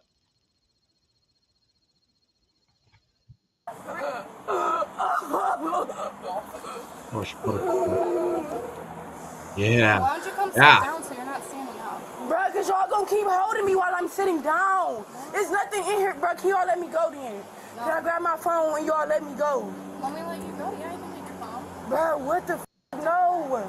Y'all did not even ask me to search my car. They don't have to. That's all I do. If it's gonna get towed, we have to inventory and make sure there's nothing in it. Okay? I'd be pissed if they were searching my car, but I also understand that. Can you please help me, bro? I'm homeless. I'm homeless, bro. I swear to God, I'm homeless, bro. I need so much help, bro. Please help me. Please help me, bro. Please help me, bro. I don't need help. Please You help said you me. don't need resources. You already have them. What is y'all putting me in the back of the police car, bro? I can't breathe. I can't breathe, bro. What's wrong? Stop touching me. Stop touching me. I have my keys. Y'all told me I Y'all had the keys. torture? No, we did not. Yes, y'all That did, must bro. Please, bro. I swear to God, I cannot lose my car, bro. I don't have anywhere else to go. I don't have anywhere else to go, bro. I can't go anywhere else, bro. Just sit in the car and be an adult. Let's go. I'm trying to. Okay, stand up. Can I call my case manager, bro? I swear to God. Bro, I'm homeless. What part of homeless do y'all not understand? Well, at least you can have a place to sleep. Oh my God, bro. This is irritating. This Sit on the seat. Oh my gosh, bro. Oh my gosh. This shit is how can y'all do this, bro? How can y'all do this? Y'all can't even let me call my case manager. This is annoying. Oh my God. Oh my God, bro. Watch out. Move all my clothes and everything is in there. All my clothes is in there, bro. I don't have anywhere to go. Please get off of me, bro. Please. Have a seat. Please stop touching me. Please stop. It's no relax, bro. Please stop touching me, bro. Sit down in Please the stop car. touching me, bro. It's nowhere I can You gotta go, be Jamaican. bro. Sit down. I'm Your face looks hyperventilating. Do you Jamaican. not see that? You're such a oh my God, bro, I don't have anywhere to go. Y'all trying to take my holy car, bro. I'm about to be walking, bro. This shit is Well, Angela, they can. It's an open air search, and if they see anything, they can use it. irritating, and y'all don't care, bro. I can't even call my case manager. This is illegal, bro. It's illegal. Please, somebody help me. Bro, please, somebody help me, bro. I don't need that. Well, she was hostile from the start. This annoying, bro. I'm trying to keep my cool, bro. This annoying, bro. Oh, please let me go. We'll let you go. Just stop touching me to throw up. My kids used to do that when they were like babies, toddlers. Cry and cry. I'm like, listen, y'all should. Okay, shut the fuck up. Stop crying. Are you a little bitch? And they would cry, and then they would throw up and like, yeah, you feel better now? That's what you fucking get. Tough love, guys. Tough love. That's why my kids aren't your typical Gen Z Oh my God, or bro. millennial. Move, bro. I don't have nowhere to fucking go, bro. No fucking nothing. Did y'all talk about center resources? This is insane. You said bro. you already had resources. Please call my case manager, bro. Can y'all pick that phone up or something? Like, We'll let you make the call after if you just relax. bruh. You just have to relax. It's He's no about to make it relax, worse, y'all. by the way. I just told you all my car, y'all taking it. I'm about to be walking. Relax. Listen. The You can shit get whatever you irritating, need out bro. after they're finished the inventory. Irritated. I don't have nothing in there but clothes. The f I'm home is nothing but clothes. India, we have to. Irritating this fuck, Done bro. with our This When irritating, your bro. papers are good to go. You just said you was on my car, bro. The f I don't have anywhere to go. Don't you f get that? Is there Do somewhere you we not can get that? Is there The somewhere f we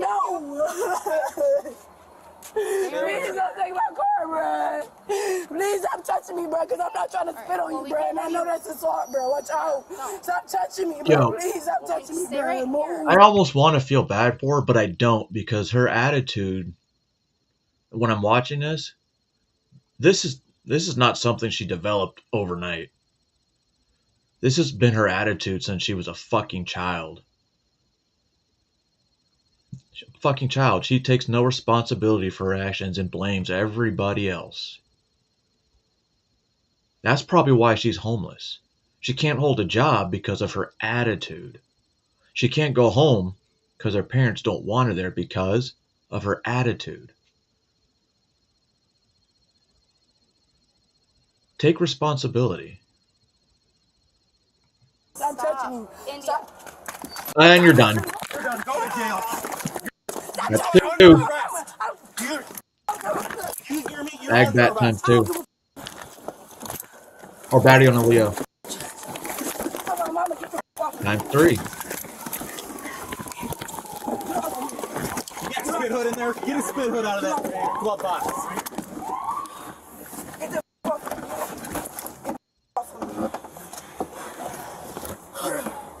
Give me that hobble. Uh-oh. Move, I can't breathe, bro. Is a hobble big enough for a fat ass? Stop spitting on people.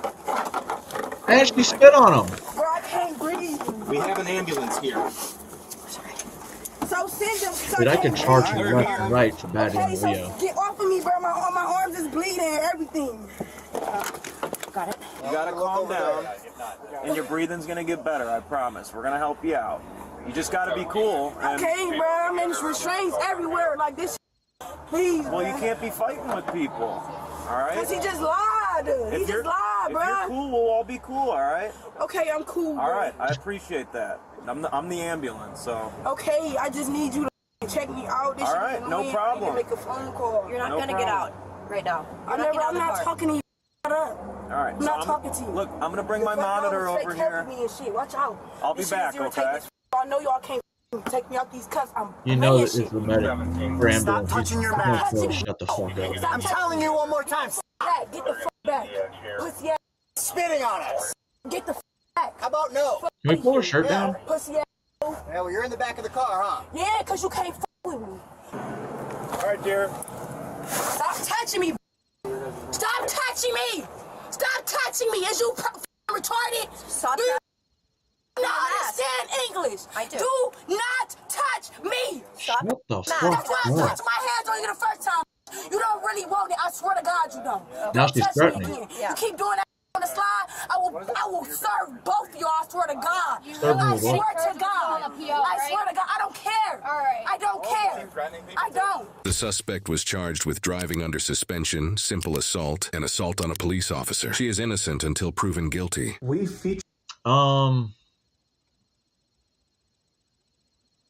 I think the evidence show that she's definitely guilty. But I don't know, it could have been altered. Have you heard? Could have been altered. Now we're gonna head with Nate Freeman. I think how many of these videos I have. And I think Nate Freeman's walking around New York City at one of the Palestinian protests. And he has a former IDF member and former Miss Israel. So you know, even though she's one of them Jews, you can convert her. Heard about the ceasefire deal? I did, yes. I did. What do you think about it? So, Bro, Donovan, I fucking love me some good collard greens. Obviously, because I'm in the South, but... this is the first ever collaboration on the channel. Noah, why don't you introduce yourself? My name is Noa Kochva. I was former Miss Israel Hey, and hi. an IDF. The IDF women, way better looking than what we have in the Army. I'm not saying we don't have baddies in the Army because, we definitely have some baddies. And I got a bunch of... Never mind. Remember, I used to be good looking at one point. But yeah, Israel, their women are way better looking. And a lot more of them are actually fit. Look at the other Israeli. Oh, that's her. See what I mean? Look at her. No makeup. Combat medic. Before Miss Israel. Wait a minute. Did she just say the MOS has the best women? Let me hear her say that. I might have misheard her. I was former Miss Israel and an IDF combat medic. Before Miss.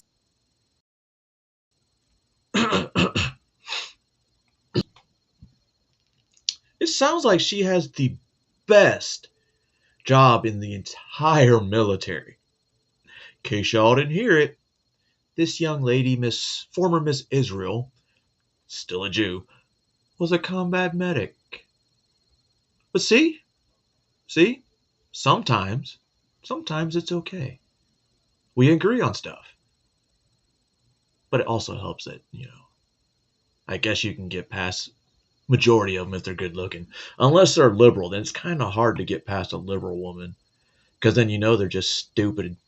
Israel joined me at the protest. I got there early and saw many familiar faces, one of which was Mohammed Hussein. The first time I interviewed Mohammed, our interview was cut short because David Chung, who we exposed for being paid $75,000 a year to protest, prevented the interview. The second time I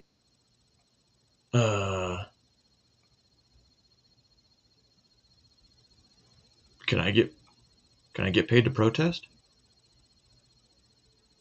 They'll pay me. I'll be an agitator, but at the same time I'll be recording, and I'll be like, "Yep, get this dude. He's illegal. Get this dude. He touches little kids." How do you know? The fucker told me. It's on video. interviewed Mohammed, he told me that he wanted to be the leader of Hamas. For myself, I wish. You want to be a leader of Hamas? I wish. Mohammed is at just about every single anti-West protest. Now, I'm sure many of you asked yourself after the season. Tell you the best part of fucking October? I get to watch all these Halloween movies. And I was looking for fucking Friday the 13th Part 9. Couldn't find it on any streaming service without paying for it. But as we go, up next is Friday the 13th Part 9. Jason Goes to Hell. Perfect. Ceasefire deal was signed. Well, what are the protesters going to do next? I know I asked myself that. So this is one of the craziest videos I've ever released because Mohammed and many other professional protesters are going to have to look into the eyes of an Israeli combat medic and explain why they're still protesting even though Gazans are celebrating in the streets. Let's get started. Welcome back to the Nate Friedman Show. Mohammed, round 3? We gonna go round 3? What did I get wrong last time? Wrong too much though. You twist the video. That's not fair. So hold on. You said that you want to be the leader of Hamas. Did you say that or did you not say that? I said I wish I can. You wish you can be. Same thing. Alhamdulillah, there is ceasefire going on. So we hope everything gonna be all right. Okay. But it's beta. If ever Israel attacking, bombing in Gaza, killing one person. Yep. If I am the leader of this, right. I will commend them. Blood equal to blood. Right. Wallahi. Okay. But nobody gonna change the, you're gonna give the $1 billion. Can we not do this time? Because it's just, it gets old. Like every time someone comes and then we... I know that, I know him. He's like that. But it's okay. Uh-huh. Sometimes you have to change Would you it. like to talk instead of preventing someone else from talking? Okay. Yeah. Would you like to say something? Yeah. They do whatever we want. We don't come for them. We came for Allah. We came here for Gaza. We came here for Palestine. So some people but he's still young. He's gonna learn. Do you want to talk instead of saying someone? This guy who wants to be the leader of Hamas is defending me. Wow. And this professional protester is wearing a mask in 2025 because of the protester variant of COVID. So when I ask you what you do for work, you said that you were cleaning mosques, right? I do everything for mosque. I leading pray. Okay. I make adhan. I clean. Alhamdulillah, whatever I have opportunity to do for mosque, I do that. Okay. Yeah. Are you still getting your MBA? Oh, MBA. To be honest, I didn't completed it. Yeah. I dropped out. Okay. I dropped out. So I came here for doing MBA and PhD.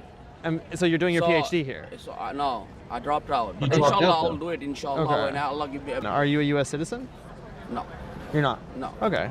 And how are Interesting. you? Are you on a green card? Like, how are you here? This is too much personal. I like you though. I don't know why. You guys probably. I like, how are you here? This is too much personal. I like.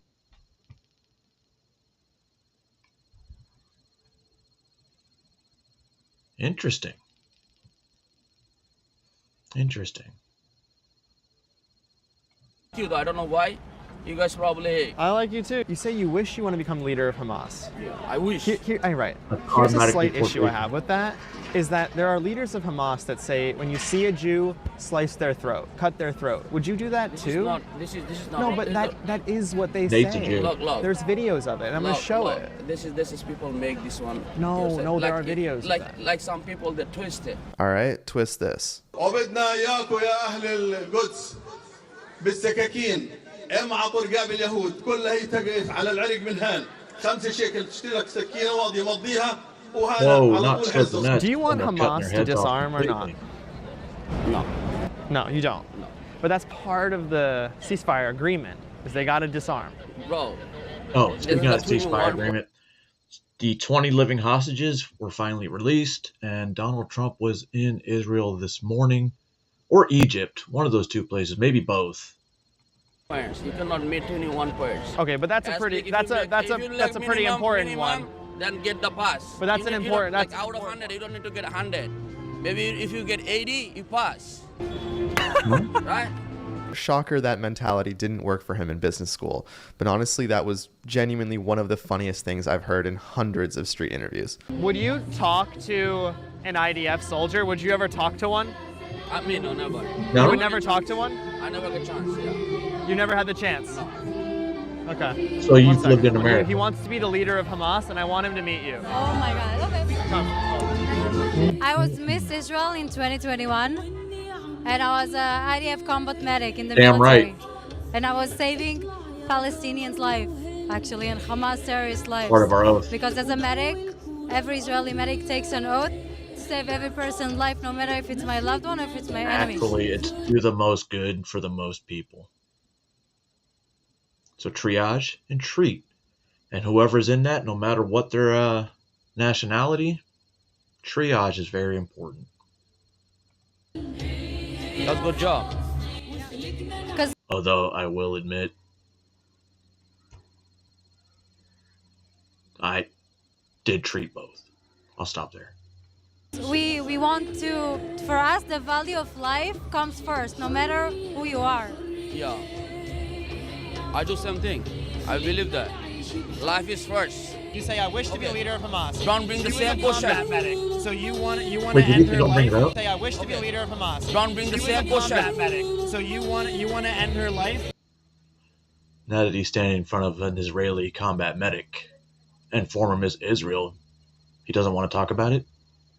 That's what you're saying. Look, I said, we're gonna fight with? Fight with who? I'm a soldier. You soldier? Yeah. Yeah, if you. But I was treating Palestinians, so So I was that's. doing the good thing, right? Look, this is gonna be, I don't know, it's gonna be judgment from your battlefield. Like if you see you're the battlefield, I'm the battlefield. Then we're gonna show there who gonna win over there, battlefield. But now we are the different platform.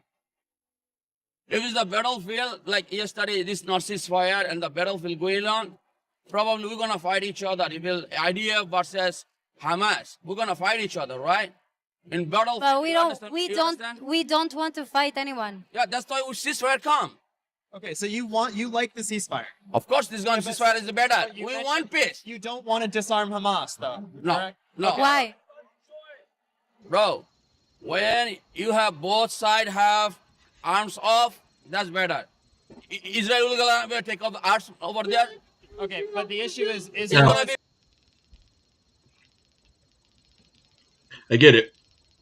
Maybe disarm Hamas is the right thing, but I think he's trying to say Palestinians don't need to be disarmed. But how else are they going to fight back?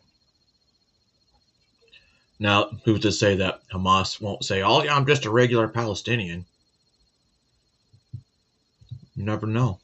Do the bats and hides, biometric. we used to take the biometrics of every Iraqi we ran across that we may or may not have a target on. And the ones that we did catch, we caught them again. The entire theater, fingerprint. You do the fingerprint, we see their face, and we take them in.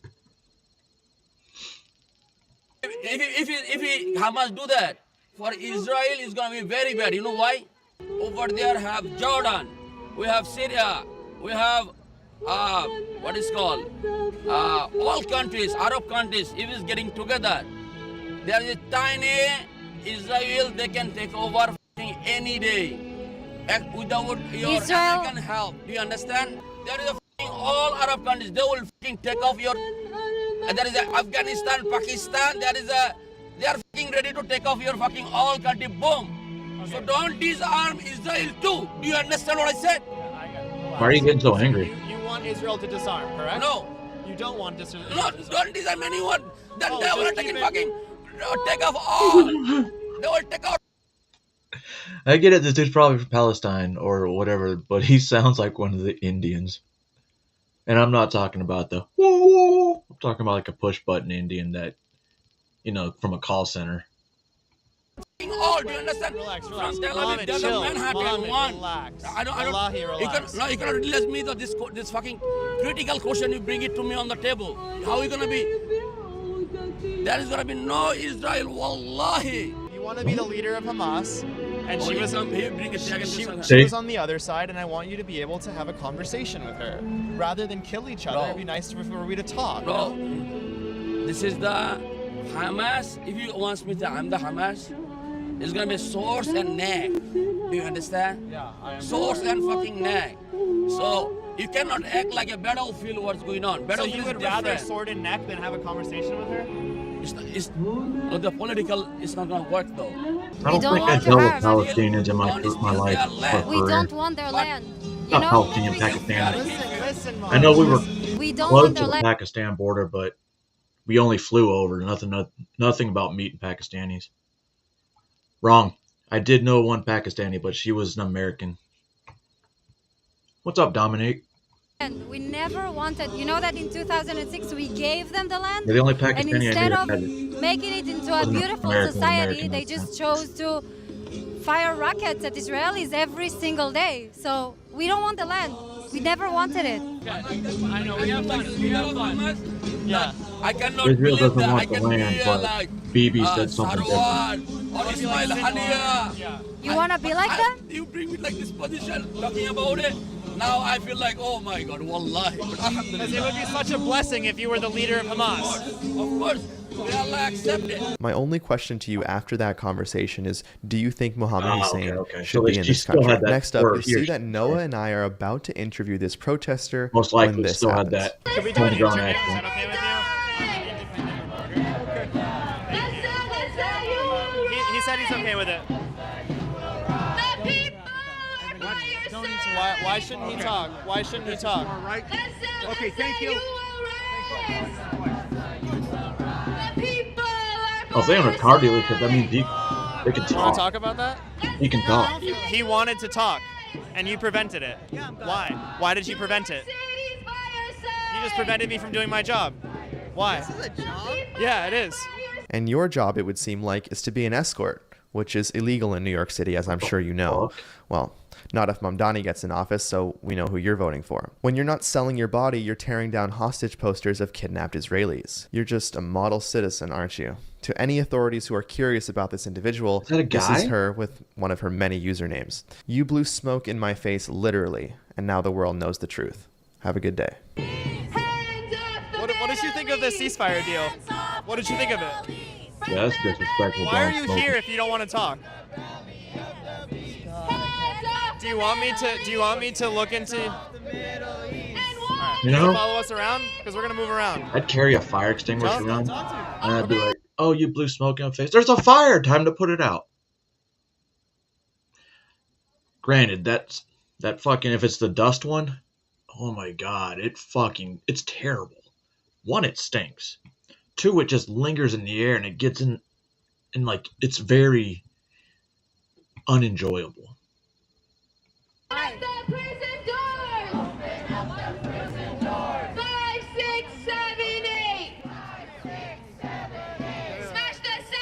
afraid to talk?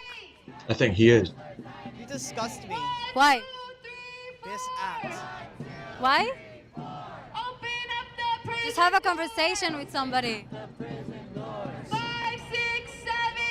No? Have you ever been to the Middle East? Yes. Numerous times. Clearly, she needs Ground News. She needs to see what the other side is like. I want to thank Ground News for continuing to one of the most eye-opening interviews ever on this channel. Could I interview you real quick? Thank you so much. How are you? Have you heard about the ceasefire deal? I did, yes. I did. What do you think about it? I believe favors Israel. It's heavily leaning toward what Netanyahu wants. I feel like once Netanyahu does get back the hostages, unfortunately, he may go back to bombing. So I feel...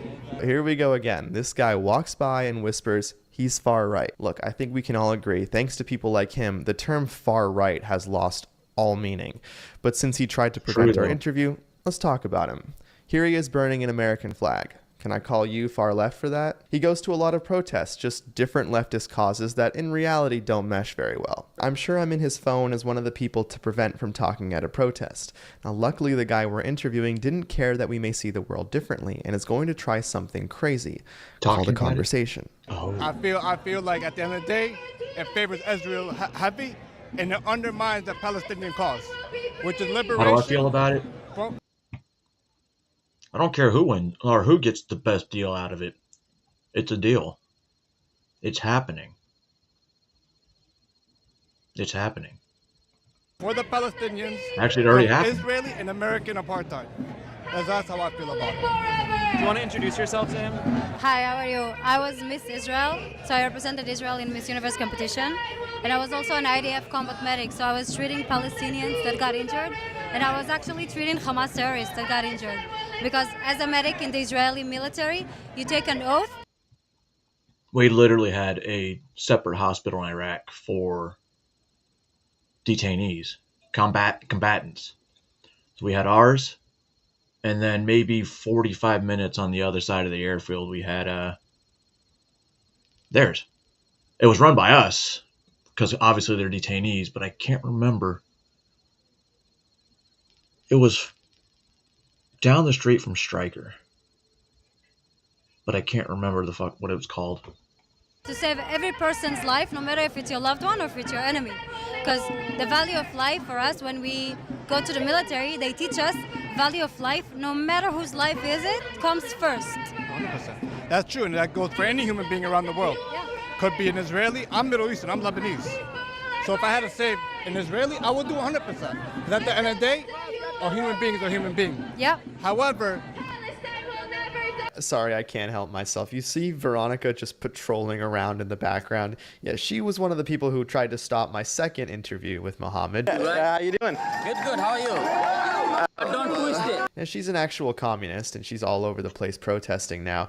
But just look at how calculated all of this is. She's watching, making sure everything's going as planned. I don't look at Israeli or Palestinians any less or evil than each other. I look at them as all equal. I feel like there should be a one-state solution. And unfortunately, with Netanyahu in power, it's like Netanyahu's a sociopath. He's a psychopath. He does not want peace. And the Coup party does not want peace. How do you think about a one-state solution where Hamas and Israel coexist? Do you think it's possible? No. Don't say Hamas. But they are Hamas. Okay, but they're refusing to disarm. They just said that recently. At the end of the day, listen. I don't agree with Hamas at all. I don't like Hamas. However, when you are living under occupation, what do you expect? When you treat somebody like an animal, get animal type behavior thrown back at you. It's not. Is it right? No. What happened on October 7th should have never happened. However, Israel must come to its own realization. The smoke is in the mirror, and Israel has to be less occupation when it comes to its own policies. You know, at the end of the day, you can't kill each other forever. Right. But we don't want to kill anyone. I'm not. At the end of the day, you go to the historical time with the Nakba, the first Intifada in 2000, the second Intifada in 2005. You know how many Israelis got murdered on the second and first Intifada? I'm sure it's a high number, but guess what? How many people did Netanyahu kill? Himself? It's not. We're not playing a soccer game here where who can kill who more. So what do you want? What do you think is possible in the region? There has to be a one-state solution where Palestinians and Israelis are living side by side with the same equal rights. But you know, it already happens in Israel. We have a lot of Arabs that have They have the same. That's not true. I have so many. She's from Israel. That's not true. There's so many Arabs in the Knesset. They serve as medics, as doctors. It's not a small minority. It's 20% of the population. That's a small minority. Dude, she at least lives in Israel. 20% of the population is a small number. I don't look at Israelis as my enemies. They're people just like anybody else. And so are Palestinians. At the end of the day, there has to be a solution. A two-state solution will not work simply because of illegal settlements that went on decades prior. However, I believe a one-state solution can happen, but both sides have to come to realization, coexist. The U.S. will have to step in, and other Western countries have to step in and get a solution done. There has to be a one-state. I have a question for you. How do we change the mindset of Palestinians that we Why are? does it always have to be Palestinians? Because you know that they are raising their children to hate Jews. That's not true. Have you seen their books in school? Have a good rest of your day. Thank you very much. Oh, wait. Thank you very much. We tried. Insane. I can't believe these are like real people, and it's crazy. No amount of planes, of tanks, of bombs could silence the people of Gaza. That's Manolo DeSantos, a communist. I think one good carpet bombing would silence the entire Gaza Strip. Just saying. So, no amount of bombs. I beg to differ. Right? And if we really want to get involved, like us, ask Japan. Ask Iran. That is the leader of the People's Forum, a protest incubator. When he's not getting arrested at protest, he's meeting with the president of Cuba. Yo, can I just ask you one question? Like, man to man. So, there's something that, there's a photo that she just wants to show you, and then that's it. Is that okay, or no? Okay. Why don't you show him? These are children. How do you feel about it? How do I feel about it? I think that's propaganda. I think that's propaganda. Yeah, it's kids for them. can do the same thing on the Israeli side. What I'm trying to say is, I'm sure the Israeli kids do the same thing. I'm positively sure. And there's kids in America who do the same thing with holding guns and saying crazy stuff about Democrats and even African Americans. That is propaganda. Whoa, flip it. Dehumanize the Palestinians. I don't know. Because what you're trying to do. Every child deserves a life. Yeah.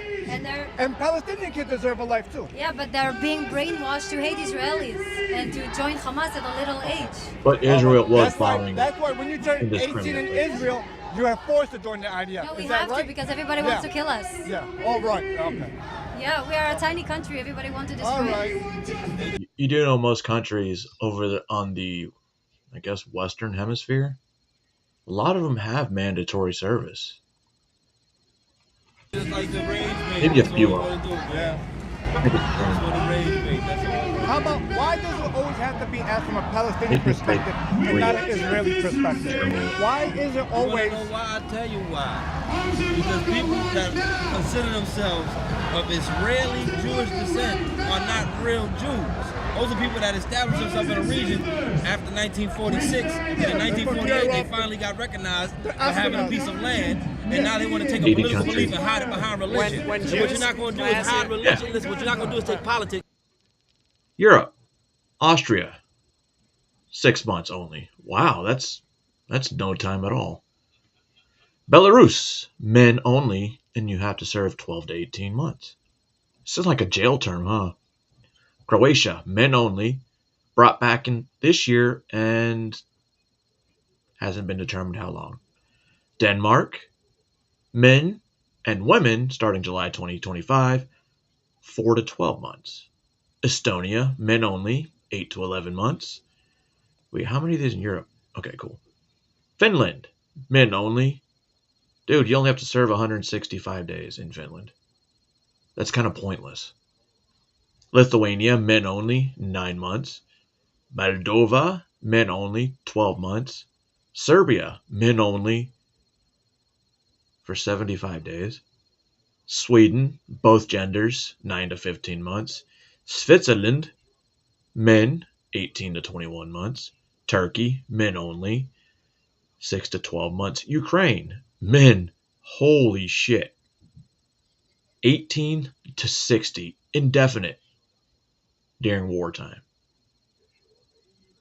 Fuck you. And it looks like a lot of the Middle East does too. It does.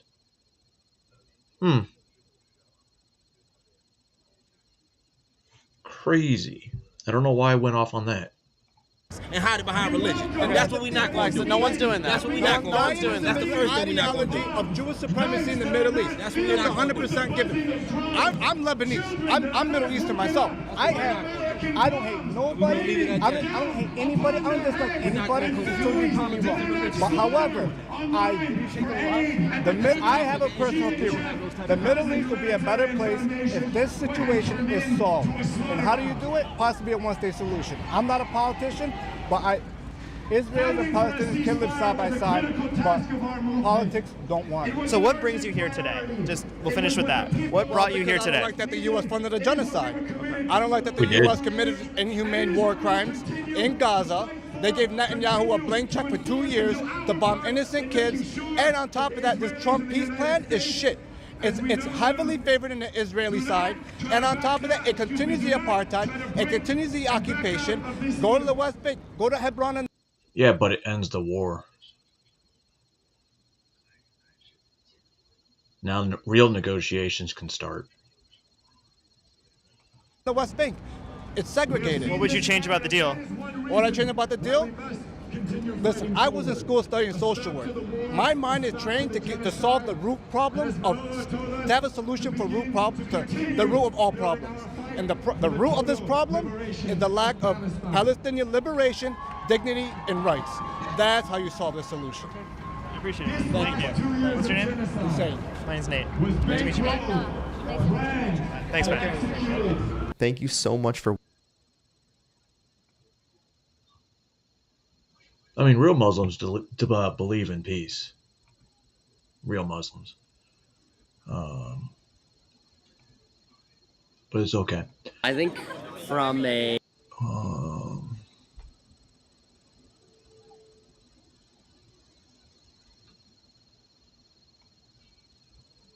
Time for a break. Be right back.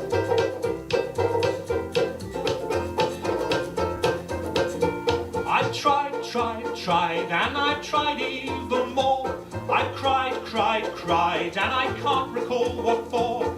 I pressed, I pushed, I yelled and begged in hopes of some success. But the inevitable fact is that it never will impress.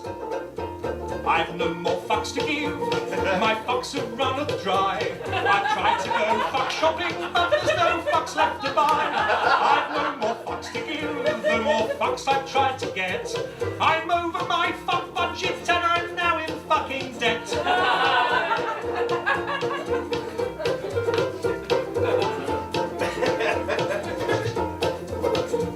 I strive to get everything done. I played by all the rules, but I very rarely won. I've smiled, I've charmed, I would have laughed, alas, to no avail. I'd run round like a moron to unequivocally fail. I've no more fucks to give, my fuck fuse has just blown. I've been hunting for my fucks all day, but they've upped and fucked off home. I've no more. All right. No, that's going to be the last one. Study, you will find. This is the guy who started doing these. I can't remember if he said 2 days before or 2 days after Charlie Kirk was assassinated. And Cam Higbee is also one of the streams that I've been watching from Portland and Chicago, because he does live streams and you can see like on the ground. Granted, this dude, like, he antagonizes a little bit. Definitely not Charlie Kirk. on the ground, because I don't think Charlie Kirk would do street interviews. But we'll see. Forgot what I was talking about. Like a human rights. Oh yeah. From like a human rights. This is the same guy that got chased out of one of the Tennessee HBCUs. Standpoint, I just don't think it's right unless you've actually committed some sort of like violent crime. Okay, I'm gonna say like besides illegally crossing the border, we can both admit that that's a crime. But yes. How it should be dealt with more kindly. Now, do I think that they should be deported? I think that's kind of the main question at hand, but how they're going about it and kind of violently, I think is what the National Guard isn't coming to deport people. The National Guard is just coming to assist federal law enforcement officers. Yeah. So the issue is that 10 U.S. Code 12406 very plainly says that the president has the authority vested in him to deploy and federalize the National Guard in any situation where there is a danger of a rebellion or the federal government is unable to enforce federal law with regular agencies. So the problem is what we've seen here in Chicago, well, I guess this isn't technically Chicago, but in Chicago, what we've seen is the mayor of the city is actively resisting the enforcement of federal law. He's declared ICE-free zones. Federal agents are not allowed to operate on city property. That's one issue. And then also you have protesters bringing guns to riots outside of the ICE facility. You have car rammings. You have shootings on ICE agents. And all the while, the Chicago PD refuses to assist those agents. I think it requires National Guard deployment. I would... And it would be legal. Yeah, I would say, okay, yeah, there's definitely a legal standpoint, but is it right? And I also don't think the people who are bringing guns to the protests, I don't think that's necessarily right either. I don't think violence is the answer. But how do you stop them?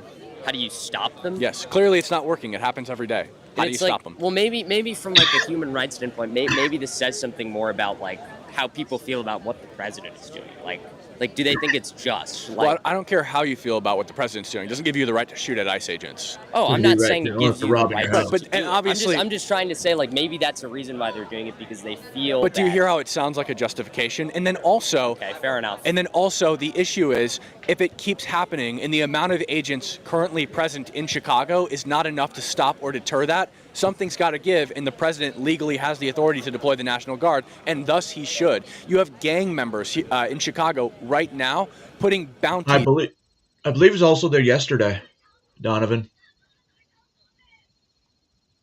On the heads of border officials, like kill for hire, which is something's got to give. You've got, like, who's going to win? The skeleton crew of federal agents operating in Chicago, or the gang industrial complex that the Chicago government fuels? He was in Chicago. Probably it's going to be the gangs.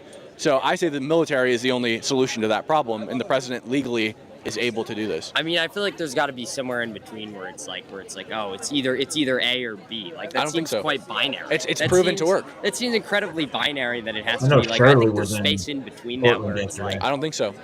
I don't think so. You need highly trained individuals that are good at threat assessment and defusing threats to come to Chicago and deal with situations. It's proven to work. It worked in LA. I was in LA for the riots at the federal buildings. What happened when the National Guard got there? It went peaceful. Protesters did is right either. I'm not justifying. I know you're not. But what I'm saying is the current amount of federal forces is not enough to quell what's going on. In LA, when they were lighting Waymos on fire and trapping California Highway Patrol under underpasses and lighting their cars on fire, with them in it, nothing could have stopped that. The National Guard gets there, what happens? They all go home. Suddenly, when you've got a bunch of guys in camouflage with M4s walking your streets, you tend not to throw bricks at federal officers. And it's like, but to be fair, is that like the government just attacking like citizens' right No, they didn't do anything. The National Guard didn't do anything. All they did was they went to the federal building and they stood in the line. Okay, fair enough. It's just a show of force. I think also the fact of like the National Guard nowadays has And like that's a the streamer I symbolic found presence. yesterday. I think like for the live stream. I don't know if you agree with me on that, but I think there's a bit of symbolism of the terror. Like a fear that maybe it's like a bit of fear mongering to invoke in people. Well, I think it's not fear mongering for anybody other than criminals. So look at what happened in D.C. Like, what do we consider criminals? Like, people who are killing people who are throwing bricks at officers. What happened in D.C. is you went from having the 4th highest murder rate in the entire country to having a virtual no murder rate, right? You just plopped a bunch of National Guard down in Washington, D.C. on federal property, and suddenly all the bad guys stay home. and the murder rate plummets. It's a great solution. I mean, and it'll solve multi issues, right? If you now have a federalized National Guard presence in Chicago, not only are you going to stop the riots on federal property and allow the administering of federal law to continue, but the bad guys in general are probably going to stay home. You're probably going to see less robberies, probably going to see less murders and less gang violence. And it's like who do we consider like the bad guys? Like a little bit more specific, like gangsters, just the people who are doing the murderers, protests, or just the anybody, violent rioters. Yeah, I would agree with that. Gangsters, okay, murderers, robbers, burglars. But do we think that the people who are being deported, besides the ones? Oh, they're bad guys too, but they're not as bad of guys. Okay, but do you think the way that they're being treated is fair? Yes. You think that's humane? Their first action. People who let's just compare where they started. Yep. Sorry, I interrupted you. I didn't. You're good. People from where they started, they're probably, some of these people are fleeing to get to a better place for a better economic status. Like that's what we want out of America. Well, that sucks. But what if I lived in a double wide trailer and I said I need to flee my double wide trailer to get into a better place, and I went and lived in your family's home? Is that just what I did, or do you have the right to violently remove me? Because I think you should put a gun to my face and kick me out of your house. That's what I would do to somebody who did that. I feel like that's like. I'm not really sure where the comparison is. The comparison is that you're saying because they're fleeing a bad situation and woe is me and it sucks to be them, that they have the right to just enter the United States and reside here illegally. If I live in a shitty situation, I don't think that I have the right to leave my shitty situation and make your good situation my shitty situation. I think it's actually making people's situations better. I think our GDP has increased when we have more immigrants. Okay, but that's not okay. Well, you have to differentiate legal immigrants and illegal immigrants. Yeah. And also having a better economy is not justification to do something bad, right? No, it isn't. What happened after we abolished slavery? You ever hear me? You always hear me say illegals. I know the difference. The entire economy of the South collapsed. Doesn't mean we shouldn't have abolished slavery just because there were economic repercussions to it. The majority of illegal immigrants living in this country are slaves. They have to hire the cartel to come here. They need coyotes. They can't enter the United States. You have to cross a desert and evade law enforcement to come here illegally. You have to hire the cartel. All right. I was just telling you that the markets were down. I lied. They're back up again. That's crazy. Like almost as soon as I said it. Of course I have to check. There's my crypto. Fuck, that's still down. God damn it. Do that for you. The overwhelming majority of illegals had to hire the cartel to get them here. Okay, so they are actively paying off a debt to the cartel, because when they go to the cartel, like you just said, in their poor, crappy situation, what they do is they tell the cartel, I don't have any money, but can you get me there? And the cartel says, I understand that you're broke, and that's fine. We'll take you. You're going to pay us back later. Okay, so they're already getting paid virtually nothing by the farmers and factories that hire them, and then what's left over goes to the cartel. And the cartel says, if you don't pay me back, I will murder you or your family in Mexico, and I've seen the bodies. This seems to be like, I feel like that's a really specific like example that's like maybe just an outlier among like... It's not an outlier. I've filmed 3 separate documentaries on the southern border in Texas. And it's this is what like happens. There are more criminals statistically that exist in the United States compared to like the ones that, if you don't count obviously like illegally crossing the border is a crime, just like they're trying to seek a better place. It's not true.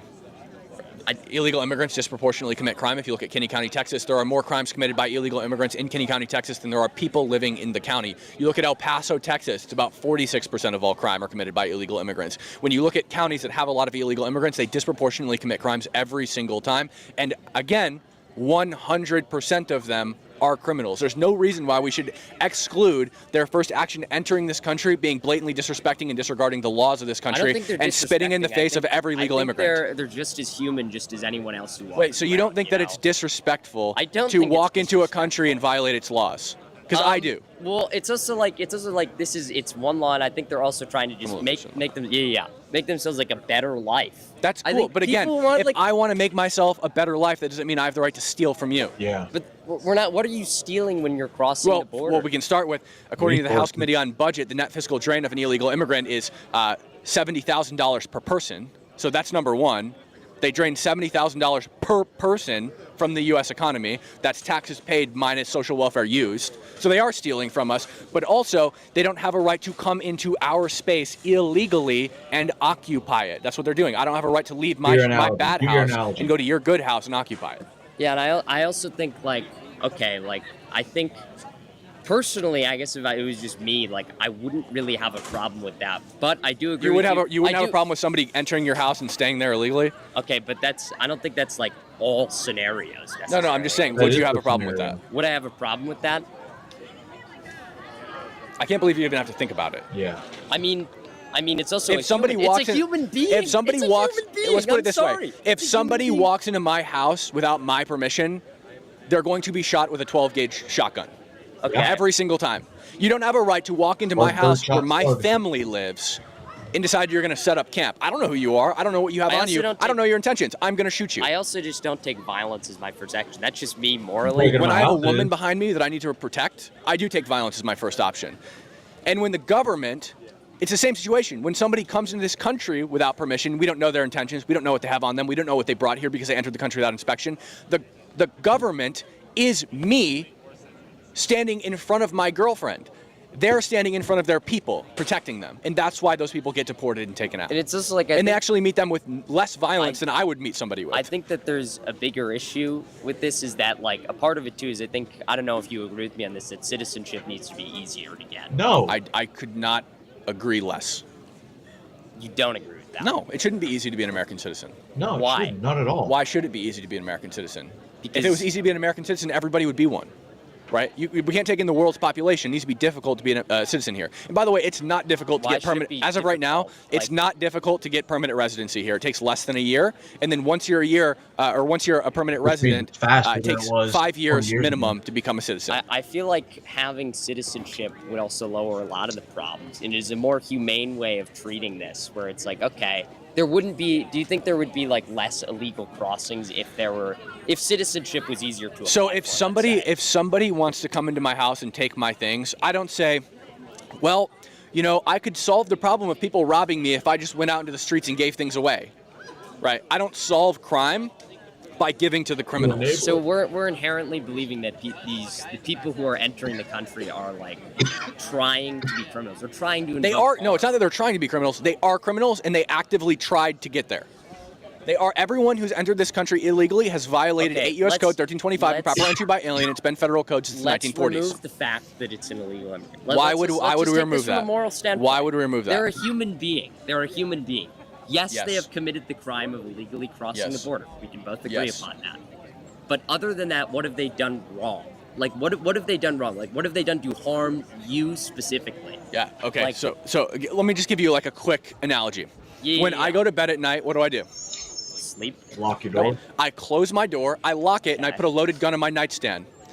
I don't want my country to leave its door open any more than I want my own door open at night, right?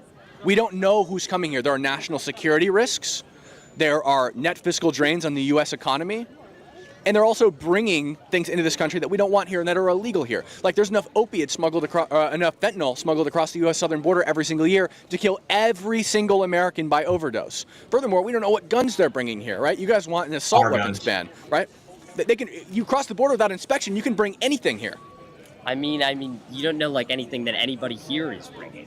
Like, let's think about that too. At least the people who are U.S. citizens. You don't know what anything that people are here. No, but I know who these people are, right? If I needed to find out who these people are, right, the government can find them. Why? Because they're all registered citizens of this country. I bet everyone in this crowd has an ID in their pocket. I would bet you that it's an illegal immigrant likely, doesn't. I would bet you that it's more likely statistically that an American citizen would be more likely, to commit a violent crime than like an illegal immigrant. Okay, what's your point? Why does that mean that we should allow illegal immigrants to commit violent crimes? I'm not saying that it's right. I'm not saying no violent crime. And again, I'll point you to the only state in the country that classifies crime by immigration status. Texas. Look at Kinney County, Texas. There are more crimes committed by illegal immigrants than there are people living in the county. That's Kinney County, Texas. Okay, look at El Paso, Texas. All the US? Is that representative of all the US, though? Well, it has to be because it's the only state that classifies it. They have White Sands Missile Range. Well, that's in New Mexico, but it's close to El Paso. Then you have Fort Bliss Army Post right there in El Paso.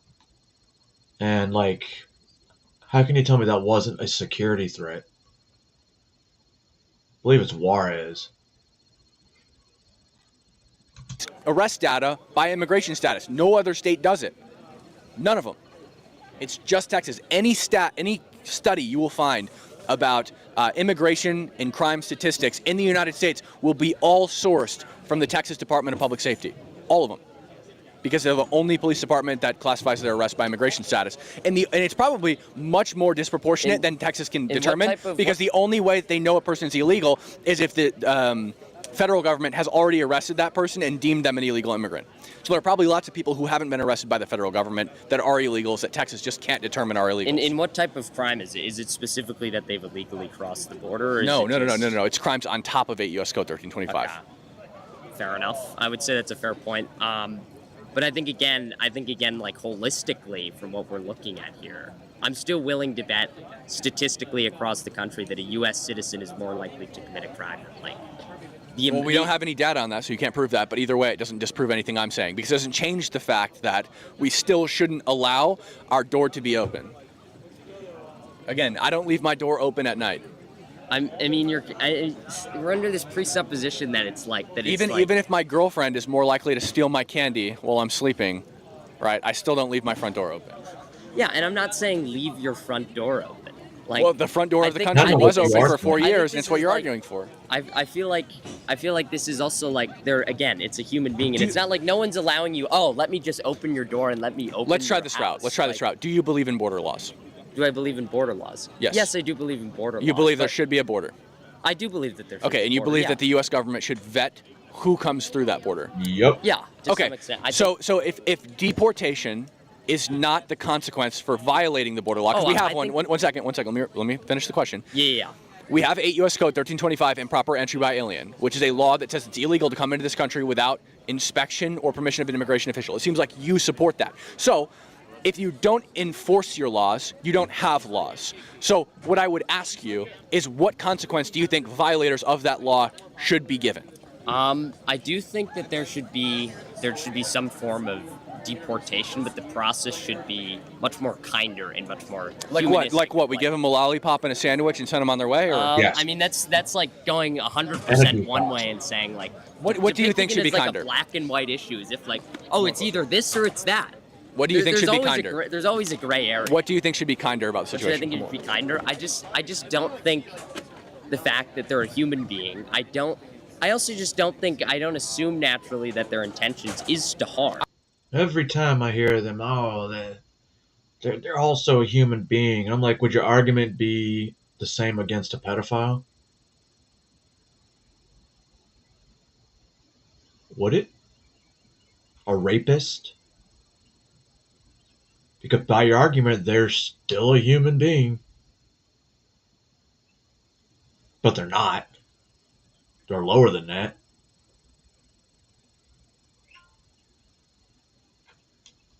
I don't care what their intentions are. If I shoot Lance in the face right now, it doesn't matter what my intentions of shooting him is. Right? I shot him. I go to jail. You shot him. Yeah, I mean, but it's also, I'm not really sure what the point of that is. Maybe Lance has a wallet with $1,000 on it, and I have 3 starving children. Right? So I shoot Lance in the face and steal his wallet. My intentions were to feed my children, but it doesn't matter because I killed somebody. But that's just also like an argument out of absurdism more than it is like what actually Well, it's not an argument out of absurdism because people get robbed in this country every day. Yep. But again, a reductio ad absurdum is a legitimate argument to test logical consistency. So even if it was a reductio ad absurdum, it doesn't matter. On his face. Fair enough. I mean, I just think that it's also just not very humane. Because there are not situations where someone's like, for example, like, oh, I'm crossing the border, and then my immediate action. Okay, yeah, maybe there's an outlier example, but I don't think that's the general cases of what's happening. I think a lot of these people just want to seek a better life, a better job, and they're not trying to just like, because you're comparing crossing the border to opening. I don't know. The people that are seeking a better life tend to follow the rules, especially when it comes to immigration. How do I know? Let's just say I know. Like a physical door. Again, their intentions don't matter. It doesn't matter why they decided to violate our laws. All that matters is they did. That crowd behind them. If I rob a store and I kill somebody in the process, or if I just rob a store with a gun, it doesn't matter why I did it. I still did it. That's violence versus something that is non-violent. Okay. If I go and steal Lance's stuff right now in a non-violent fashion, he leaves it on the sidewalk and I steal it. Again, it doesn't matter why I stole it. It just matters that I did. It could have been. So, hear me out. What if you're home enjoying Monday Night Football with your family, or Sunday afternoon football where the Patriots stomped the fucking the Saints? Some dude breaks in your house. Right there, you're all sitting there with your chicken wings, dipping it in the ranch and about to shove it in your throat. And you're like, oh, fuck. Are you going to shoot him? Yes. But are you, yourself, what are you going to do? Are you going to ask him why he's there? And if he just says, oh, I'm here just to use your bathroom, don't mind me breaking in, you're going to be okay with that because that's non-violent? Then what he actually does, he comes in, takes your chicken wings and the ranch, right? Takes your kid's juice box, slaps your wife on the ass, and then he's going to go use the bathroom and then leave. All that was non-violent, so it's good, right? To sell all this stuff and feed my family, it doesn't matter. I still did it, and I still go to jail. You violate the law, you go to jail. If you don't enforce your laws, you don't have them. Bad intentions. People crossing the border. No, my intentions weren't bad. I wanted to feed my family, so I robbed Lance. Okay, well then that's more of a governmental problem than I think it really is a problem with. No, it's a problem for everyone. What does that say about like socioeconomics then, I guess? It says more about socioeconomics than it does say about like border. It doesn't matter how poor or in what bad a situation you're in. It does not make it permissible to violate other people's rights by stealing or harming them. I don't think we're really violating other people's rights by. You think that me stealing Lance's stuff is not a violation of his right? I think that situation is a violation of someone's rights, but I also think it speaks to a broader socioeconomic problem and a governmental issue. Like, wait, the socioeconomic problems of people in other countries is not our government's problem. No, it isn't, but it's also like, just like if you look at like historically what the U.S. has represented, like the U.S. has represented like a place where people can go to get a better life. Like that's what symbolically the U.S. has represented, and I think that's like, yeah, we did that when we needed it. Value. We don't need it anymore. We're full. We're full? We're like full. There's a capacity point. Yeah. Like, yeah. If we overreach it, there's a capacity point. Yeah, we already. I mean, when you're having to buy up farmland just to make subdivisions because we have too many people, because, well, guess what's being occupied by people like 20 million people that shouldn't be here. So we lose farmland, and they will lose forests, so we can build more room. That means we are full. Really we already have tons of people in this country living below the poverty line. Why would we bring more poor people in from other poor countries? Okay, does it make any sense? That's also just like, I think that's more of like, again, that speaks to a broader issue about like how the government treats. Right. So the solution to that issue is not bringing in more poor people. Right? I don't think that's what the solution people are thinking of. Okay, but I think you're saying we have a socioeconomic problem where there are lots of poor people, right? Yeah. And then you're also saying, wait, hold up, pause. And then you're also saying, let's bring in more poor people who are a net fiscal drain of $68,000 per person into this country so they can drain the social welfare systems we have set up for our people who aren't getting it. I also just think that speaks to a bigger problem that doesn't necessarily pertain to immigrants. Like, I feel like that's a bit of a slippery slope we're going down. I think we do need to also treat our most vulnerable. We can do two. I feel like this guy is some kind of major where he's a computer nerd. I feel like that. Things at once. We can kill two birds with one stone. We can bring across these immigrants and try to give them a better life.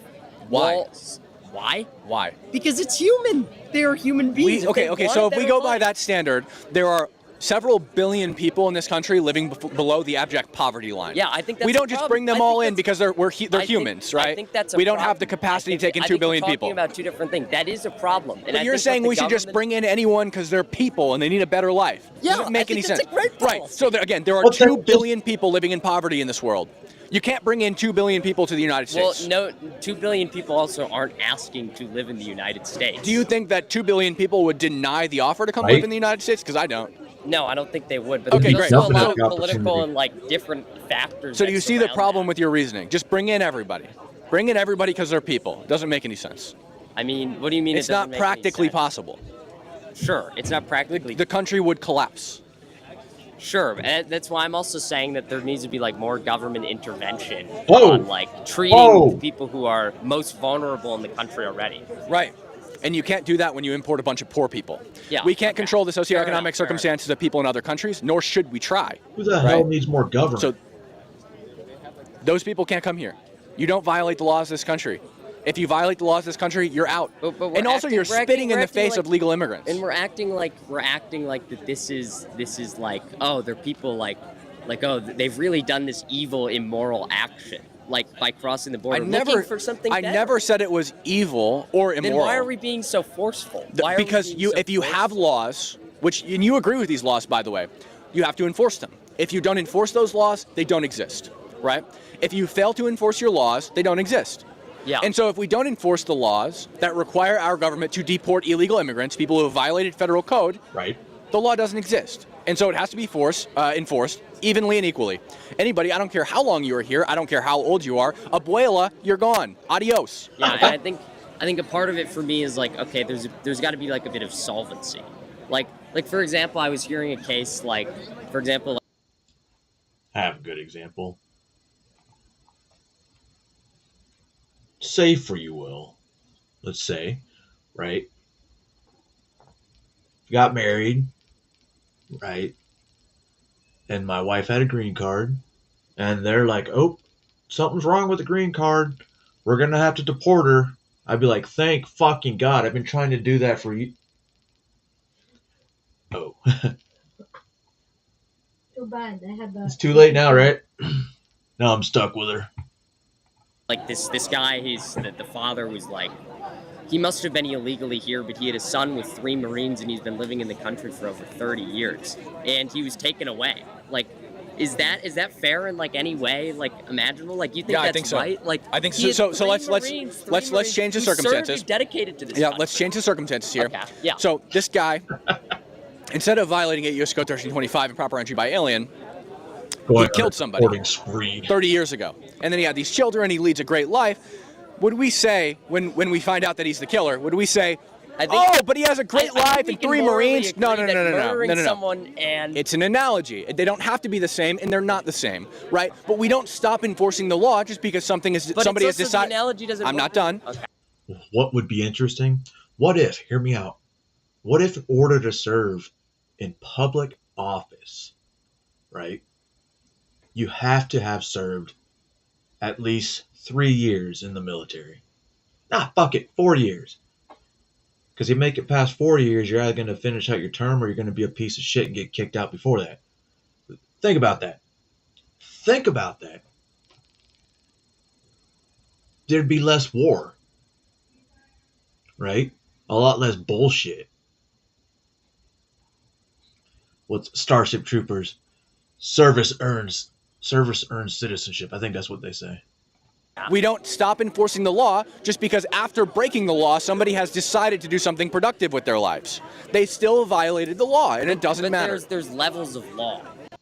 There are levels of what is more. Like, you get more time. We don't decide what laws we enforce based on what's moral. The laws are the morality. When we create laws, I'm not finished. When we create laws, we try to base them in morality. The morality, the system of morality the government operates on is already set in stone, right? We've already decided how we enforce the laws, and therefore they must be enforced evenly or they don't exist. I think the time that we put in place, that we send people away for like in jail or prison, is in a sense a moral timeline. Like, it's a moral punishment. Yeah. When we sentence someone away for murder or for a lifetime, we consider that morally worse than, let's say, doing something else. That's why I'm saying and what's the the analogy consequence for doesn't this? work. What's the consequence for violating 8 U.S. Code 1325? What's the violation? The consequence is no time in jail. Deportation. Goodbye. Yeah, deportation. But that's also the U.S. Constitution. It's not the Constitution. It's federal code. Federal code. They're different. Okay. I mean, again, I just think I'm arguing kind of more from like a moral standpoint. Like, if we think that's morally right, more than like what's It's not these laws about borders and about. And I'm going to go on like a few guidelines, right? That's fine. That's fine. These laws about borders are not based in morality, right? You don't say, well, it's immoral to cross a border. Nobody says that, right? Yeah. Laws like this, like murder laws, are born out of morality. Yeah. Laws like this are born out of practicality. There are two wings to the law: practicality and morality.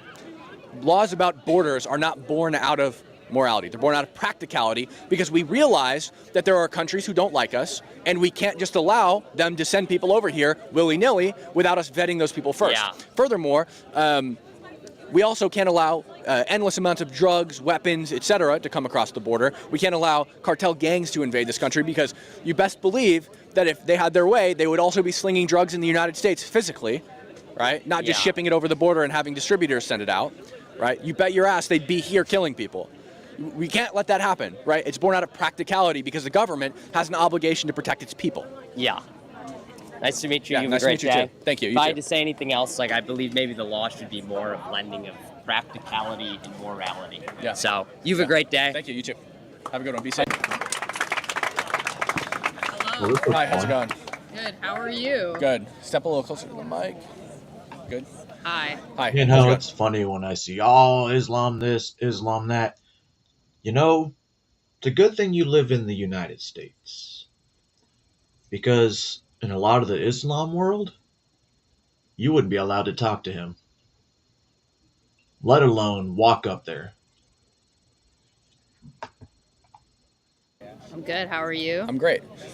I'm just curious. I just want to know your point of view On this? I see the sign on anything. Like I'm not entirely sure like who you are. Other people have like kind of mentioned a few things, but Yeah. you said let's talk, so Yeah. I'm interested. So we'll talk about this since this is the topic for today. Okay. So I think that the federal government should deploy National Guard troops to Chicago. And the reason for that is because of 10 U.S. Code 12406, which very plainly says, it's not the Insurrection Act, very plainly says that the President of the United States has the power vested in him to deploy the National Guard and federalize the National Guard under Title 10. They are federal forces, not state forces. He can deploy the National Guard as federal forces if there is danger of a rebellion or the federal government is unable to enforce laws in the place they're deploying to. Okay. In Chicago, the mayor has declared ICE-free zones, Right. which basically make it illegal for federal agents to operate on city property. That's an insurrection, okay? It's a rebellion. Not just danger of a rebellion, it is one. Also, there are protesters showing up to ICE every night with guns. The federal agents have recovered them. There are car rammings. There are Wait a minute. shootouts with ICE. So if they're doing this, it's technically kind of like a civil war, right? But this civil war won't really be all that, because big government stepping in, trying to tell Chicago, Portland, Los Angeles, New York City, Baltimore, Houston, Texas, Dallas, Texas, and you know, these big cities that, oh, we can't do that. We're not going to do that. And it's like the Civil War all over again. However, it's not going to be about race. And they will lose. Big city boys and their guns, and you got the country boys. And then you got the suburban. That can reach out and touch you from a distance. Be interesting. That would be a quick civil war. But then again, it would probably be digital. Because you'd have the ground troops.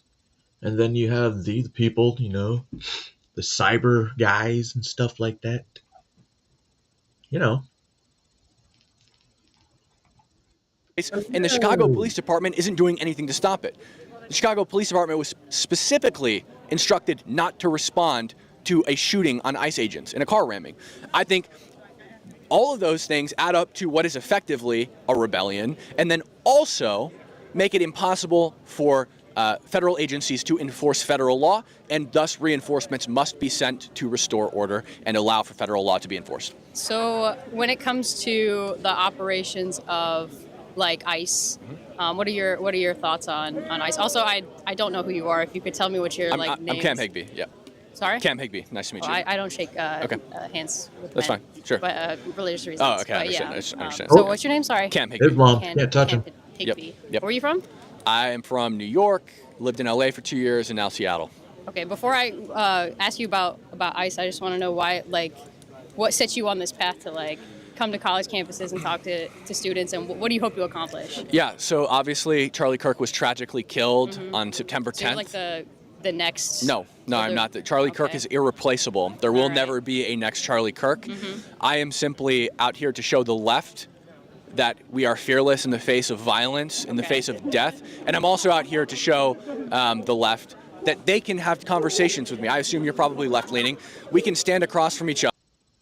After, can't remember if it was Portland or Chicago, he now has a private security firm, and I think his GoFundMe's up. But sometimes he does antagonize just by saying, are you trying to insert, are you threatening an officer? This is what I saw in Chicago. And then the crowd just swarmed him, fucking blowing whistles in his ears. And then yesterday, they had bullhorns, and there was like a fucking symphony. It was so, I actually had to turn the volume down on that one. And we can talk about these issues without killing or hurting each other. Okay. And so that's what I'm out here to show. Show the right that we're fearless, and show the left we can have discussions without killing each other. And also that we won't be intimidated by political violence.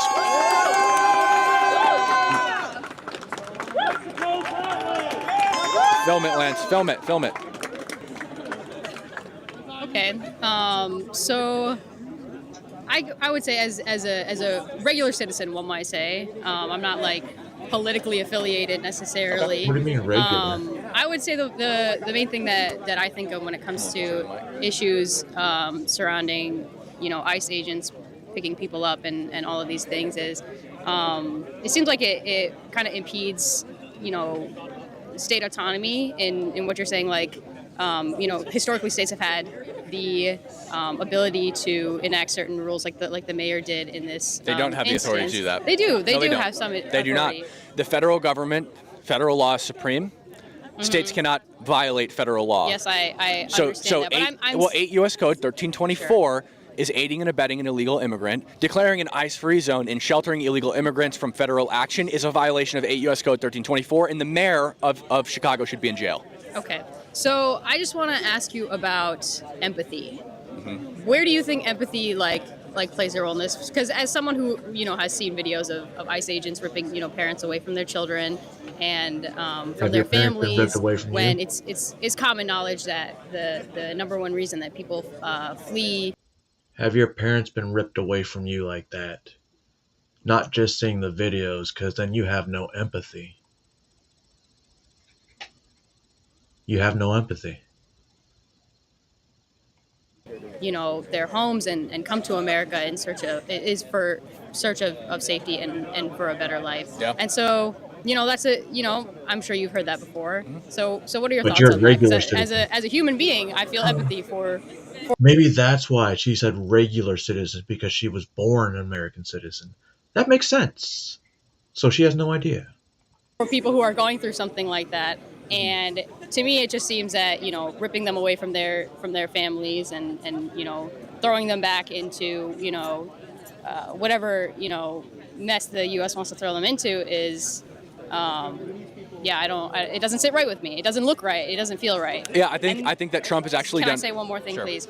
I think historically, in instances of injustice in this country, whether it's social issues, human rights issues, over the years, our Constitution's been amended, our laws have changed to support different people throughout the years, like protesting and stuff along that sort. They happen all the time. So when it comes to the empathy position, though, I want to ask your opinion about that. Yeah, I think that Trump has actually done a fantastic job at balancing empathy when it comes to deportations. I'm not asking about Trump. I'm asking about you. Yeah, well, I agree with him, so I'll just say what he's done and why I agree with it. So, do you think Trump should be deporting all these illegals? All right. Kilmer, when Trump came into office the first time, deport the motherfuckers. Illegal ones. Interesting. there was a lot of talk about kids in cages at the border. Obama was doing that. He was putting kids in detention facilities. Obama was doing that. Biden was doing that also. Yeah. And so what Trump did is he said, we're going to have a zero tolerance policy. And what will happen is that when we pick up an illegal immigrant who comes here with a child, the child will go to an HHS shelter. They don't belong in jail. But you're still separating the child Exactly. from the And what happens if Yes. I go out and I shoot Lance in the face? I go to jail and my kid goes to a shelter. That's exactly what happens with American citizens. Why should illegal So if immigrants someone get who special hasn't, treatment? shot someone in the face and they should be Okay, separated if I from their steal from child. Lance right now and I go to jail, what happens? I get separated from my family, right? You get a DUI. So the child goes to a shelter because they don't belong in a detainment facility. The adults who knowingly did what they did and violated federal code go to a detainment facility until they're deported. And then, what do you think about like ICE agents who have picked up documented immigrants, and they're do you believe there's any amount of racial profiling that happens along those lines? No, all of the raids. You don't think they're no, racially all profiled? of the raids that happen from ICE are targeted. So that's actually not completely true in the sense is. that let me just bring up one thing. In the local neighborhood, local as in like within Illinois, couple Sure. hour radius, Naperville. I'm sure. Have you heard of Naperville? No. Yeah, it's Yeah, just a suburb, oh. a little bit outside of Chicago. That's the safest city in America. That's the one fucking Pritzker and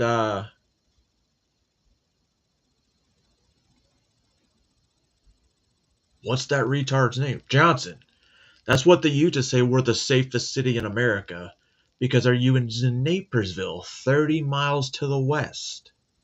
There was a father, and a family. They were out for some birthday party for their daughter, and there were, a number of workers, Hispanic workers, that were filling in the roof on their house, and there was an ICE raid on the street. The workers were, spread out, running in all different directions. They were being chased by armed If people. they were illegal, why were they running? Yep. Because they were scared because the person chasing them had a gun.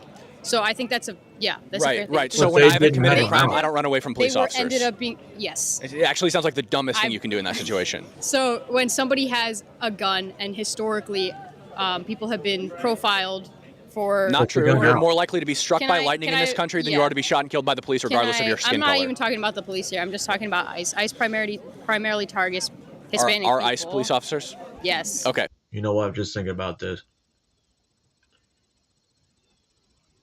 Maybe it goes back to the rifle and gun portion. Because it's true. If I hear guns, I think pistols. And if I hear a rifle, I think rifles. I don't think the other way around. Interesting. No, sorry. You're more sorry. likely to be struck I'm by sorry. lightning than you are to be ICE shot are and killed not by the police exactly- while unarmed. Please, ICE is not exactly police officers. They are police officers. Separate They are- agencies. they are- There's a state, police officers, and there's ICE. Yeah, yeah. ICE is So federal. all police Then there's officers, federal they're officers. all police officers. Okay, So for all police officers, you are more likely to be struck by lightning year over year than you are to be shot and killed by the police while unarmed. Finish my thought, please? Go ahead. Thank you.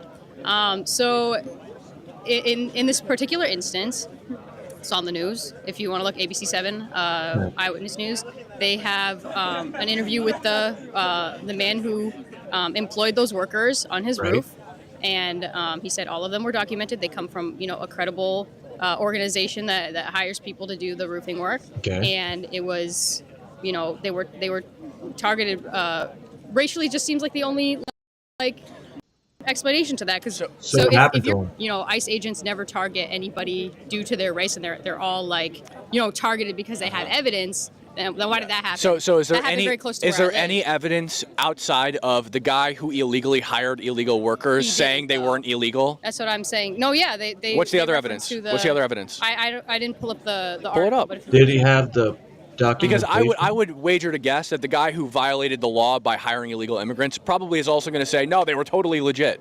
Okay. Look it up. I honestly didn't come here because I wanted to get into a whole thing.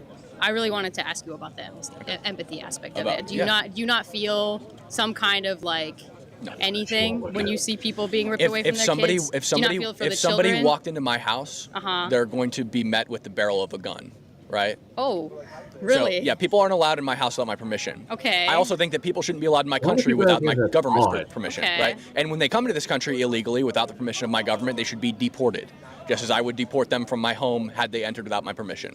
That's rather hostile. No, What it's would you not. do if somebody walked into your house without your permission? There's a strange man in your house. You won't even shake hands with men. Yeah. What would you do to a man who walked into your house? I mean, I guess I would, want to know why they were there, and I would ask. I'm them not to leave. asking why they're there. I'm going to leave them with a 5-inch hole in their chest and then remove their body from my property. Maybe that's where we just differ. Well, it's I a have matter family, of 3 to 5 seconds. and I Yes. protect them at all costs. I don't let strange men into my house without my permission. I don't want strange men in my country without my permission either. Right? Okay. All right. Is there anything, I don't know, to elaborate on? I don't think, unless you have more questions, I'm happy to answer anything else you have, as long as it's related to this. Well, for one thing, they're militarizing. I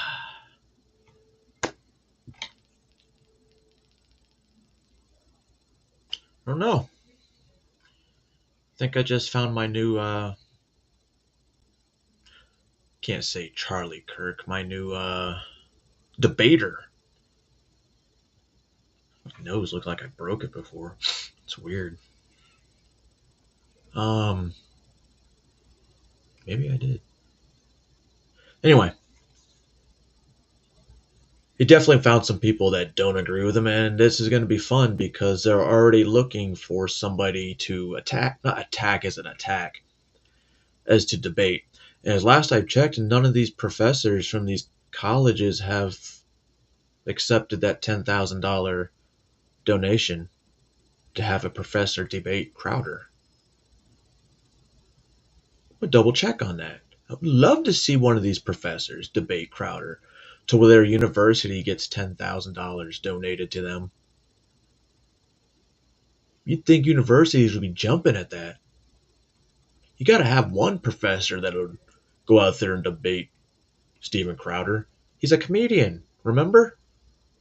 Oh, he's a comedian. It's weird how that works.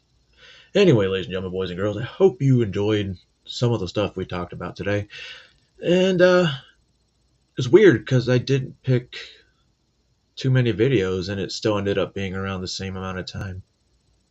Maybe I talk too much. That's it. So since I do talk too much, I'm not telling you how to think. Because if I did, then, well, I'd be California and then you could sue me. Or I could sue you for having a difference of opinion. Because in California, I would have to ask it to be removed, and if they don't remove it, then I can sue that platform. Love how this works. Especially if you live in California, it's even better. I'm just telling you to think. Did I say I'm not telling you how to think? I can't remember. That tangent went on a little longer than I expected. But I am telling you to think. Right? I hope you have a good rest of the Tuesday. We'll see what comes on and develops over the next 24 to 36 hours, depending when I go live tomorrow. What time do you work tomorrow?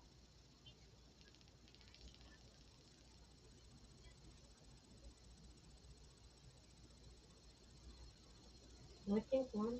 1 o'clock? Well, I'll see y'all probably most likely tomorrow afternoon. Anyway, I think I've said everything I need to say. So,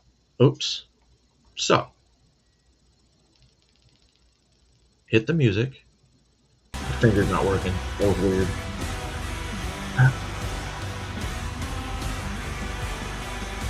In my hand. Alright.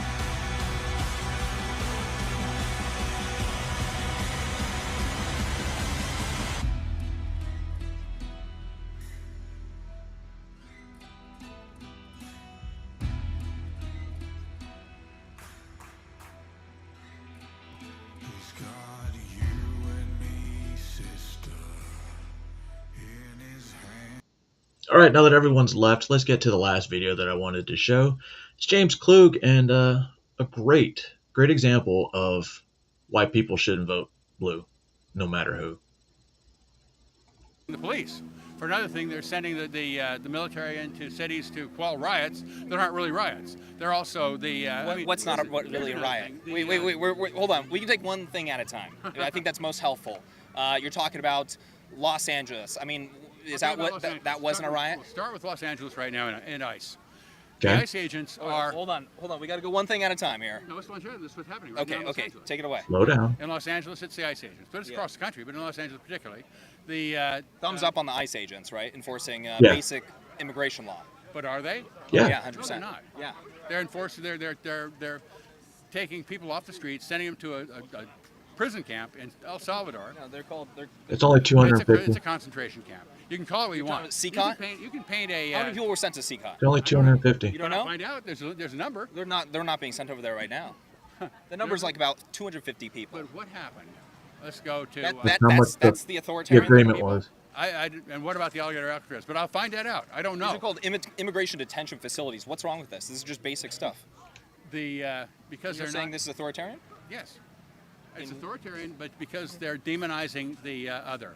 That's what they're doing. They're making it sound like all these people are murderers and rapists, and it's just not true. And they're making people afraid. I don't think people are saying that.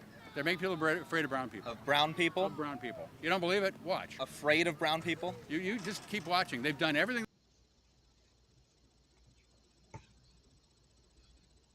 You guys are afraid of me? Woohoo! Apparently, that's white guy. They're afraid of us because we're brown. Fear me, white people. Fear me. They said they were going to do. And let's talk about what the mass deportations. I mean, this is what we voted for. Federal agents. All the ICE agents are federal agents. Federal officers all have to go through the Federal Law Enforcement Training Center. Yes. Whether marshals, FBI, DEA, everyone. They go through the Federal Law Enforcement Training Center to become a federal officer. And they're trained there on the rule of law. They're trained there on civil rights, because if they break those, if they botch months of investigation, they lose cases, they lose their career. How do you know? They're ignoring all that. They're doing something that no cop would do. Yeah. What's your evidence for this? Give an example of it. We watch it. They won't. They're wearing masks and won't show their ID. Federal agents are allowed to. There's precedent for that. There's actually court precedent for that. Okay, I'll look that up. You show me where the precedent. Where's the precedent? Up on the screen. There's actually a ton of precedent for that. Okay. Yeah, because when they're doing official federal operations, they don't need to be showing their face. In fact, the only reason why Democrats want them to show their face is so they can dox them and their family. But the Democrats are getting doxxed all the time. You're not denying that. No, the Democrats are getting not denying doxxed. that. No, so it's so interesting. It's such a big problem. Do you mind if I say one thing? It's so interesting. It's such a big problem to be cleaning up this mess, importing, Biden administration over the last 4 years imported about 10 plus million illegal immigrants. They did everything that they could to allow the borders just to be wide open. You guys had no problem with that. A lot of Democrats had no problem with that. But now when it comes time to cleaning up that mess, it's a huge problem. It's really interesting. More so far than what was the question? Trump. Internal removals? Yeah. No, incorrect. They turn away the door. The internal removals are returns at the border. Returns at the border. You can say that's a wonderful thing to take. There was I just read it in the LA Times yesterday. There was an 18-year-old boy, a senior in high school, was walking home from school. He overstayed his visa by 2 years from Chile. They snatched him up off the school. They said he's a good student. He's a good athlete. Everybody loves him. He's got a family he's helping take care of. He's in a detention facility now. And you think that's a good thing, and I think that's a horrifying thing. Yeah, you know. He's got a good family that takes care of him, but they're only deporting him. They're only going to deport him. You didn't mention the rest of the family. He says that he got a good family that loves him, which would imply that his family's legal. Unless they, picked him up at the border for like $25. An example of not enforcing those basic laws. We don't have a difference of opinion. Yeah. We have fundamentally incompatible values, morals, and ethics. Yes, you want to import the entire third world to, for the purpose of importing voters and all that stuff. And I want to protect American industries, Americans, and all of that. You guys always lead with hyperbole. Nobody wants to bring in the whole third world. Let me give you an example. It's unfettered mass migration over the last 4 years. But let me give you an example of really quick. Strawberries. So we need to import 10 plus million for the 2.5 million people that are already on farms in agriculture? No, that's not correct. They we don't need that many people. They pay into Social Security, but they don't get Social Security. They're a net loss tax. If your purpose of saying that is to say that they pay in more than they remove. They do. Really? Yes. You're saying that they're under the counter job that they work, right? Because it's illegal to employ an illegal immigrant, is paying for free health care, or that they're getting housing assistance, schooling, food, welfare in many states, insurance, all sorts of stuff. You're saying that they're under the counter job is paying for that? Housing assistance. Who is giving them housing assistance? Is California giving recent one you can check out. Massachusetts giving them $30,000 per year for a family. I'll look that up. You can check it out. In California, they get free health care. I'll look that up. You can check it out. I'll figure it out because they're taking health care away from basically poor people. Like I said, we don't. What's going on with that? Why do we have like veterans that are homeless on the street that are getting $2,000 per month, and then you have illegal immigrants that come in here? They get put up in luxury hotels in New York City and get thousands of dollars per month. True? You actually believe that bullshit? You can just Google it. It's very easy. I can Google it. Yeah, I can do my research and find some place that'll tell me that. But that doesn't. Then we'll end up agreeing. Yeah, that won't make it anyway true. Really? You know, What? You can say these things, but it's been working fine. Here's some proof. That doesn't make it true. But what about your saying? Oh yeah, I got it. Found it from the L.A. Times. He got his shit from the L.A. Times. Anybody can make that up and read it. You just defeated your fucking argument, you stupid retard. They're cracking down on something that was never a problem, and they're doing it to gain power. Immigration was never a problem. Then explain the 3 million that were deported by Barack Obama, the almost 3 million that was also deported by Joe Biden secretly. What about that? Who's doing it to gain power? It's not. Trump is a tool. Trump is a puppet. They're deporting people to gain power? You got to understand something. What about importing people? Were they importing people to gain This is power? something you probably enjoy too. They talked about. There's a lot of talk about the global liberal conspiracy, the global new world order conspiracy. You mean where they like pressure corporations into pushing and promoting left-wing ideology? It's the far right. This global. They're all connected. Is that? We just had last summer. What is an example of that? I'll give you an example. Yeah. Last summer we were all worried because it was looking like the far right organizations in France, Germany, across Europe were going to gain governing majorities. Yeah. And we watched it. We were terrified. They have Nigel Farage in Britain. They have Marine Le Pen in France. Yeah. I don't remember who the guys were on the EU Parliament, but they were looking at all that. On the left, in all those countries, they all coalesced into a voting bloc and pushed them all back. We were happy. We thought that was a great thing. We're going to do the same thing here, and we didn't. And you know why we didn't? Because we're idiots. Because we have our own Every agendas. single major institution over there, when it comes to media, education, academia, all that stuff, all of those are left-wing. They're Hollywood. They're all of that. That's all left-wing over there. Same with in the United States. It's because he's Stop right. this stuff, and you believe it. And you say it's right there in the internet. Sure, I can find it in the Saying internet. that conservatives I can dominate find- academia in the United States. No, I'm saying it's Media? it's as neutral as they can make it.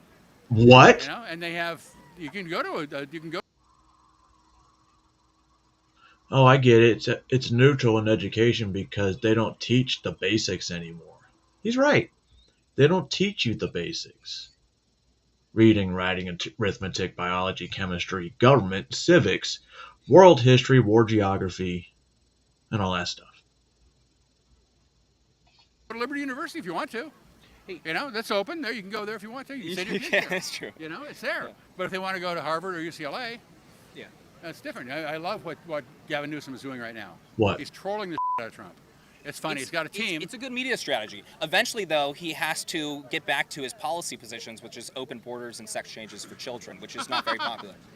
You probably believe in the litter boxes for furries too, don't you? I'm not. You have to educate me on that. What the hell is Oh, that? there's Are you saying that stuff's not like a thing? Like Democrats aren't pushing these things? Oh no, nobody is. Who would? Oh, I mean, yeah, what we universe definitely would had do to, that? like- It's just not happening. There. I think I did filing taxes in the 9th grade. It was an elective. I just took it anyway. My junior year, what did I do my junior year? My senior year, I learned to balance a checkbook and plan for a wedding, doing a budget, all that shit. I did that shit in high school. So I legit knew how to file taxes the old way through the pamphlets and the paperwork. Like actual putting the numbers in, doing the math yourself. They're in Nebraska right now. They have a bill. If it was happening, would it be a bad thing? If it was happening, would it be a bad thing, And sir? they taught us to sew in middle school. Let's say sex changes for children. If that was happening, would that be a bad thing? I'm in this. I'm a therapist. Do you mind if I? You're a ask you question? therapist. If it was happening, would it be a bad thing? What do you think? Sex change for children? Yes. It's not happening. If it was happening, it would be a bad thing. It would be unethical Sorry, and what? illegal. Because Would that be a bad thing? For what? What would Let's say sex changes for children. If that was happening, would that be a bad thing? I'm in this. I'm a therapist. Do you mind if you answer that one question? If it was happening, would it be a bad thing? What do you think? Sex change for children? Yeah. It's not happening. If it was happening, it would be a bad thing. It would be Holy unethical shit. and illegal because that's not what happens. Holy shit. They literally want to put it in the motherfucking budget, the continuing resolutions that the Democrats want to add. That's part of it. It's not happening, but they want to pay for it. they're making it to where in that same state, we watched it this morning, to where anybody can take guardianship over your child without your permission. Sex changes for children. It's a medical process. No ethical doctor. Huh? She said Jesus is the greatest politician. All right. I'm a Christian. Are you Christian? I am. I'm a Quaker.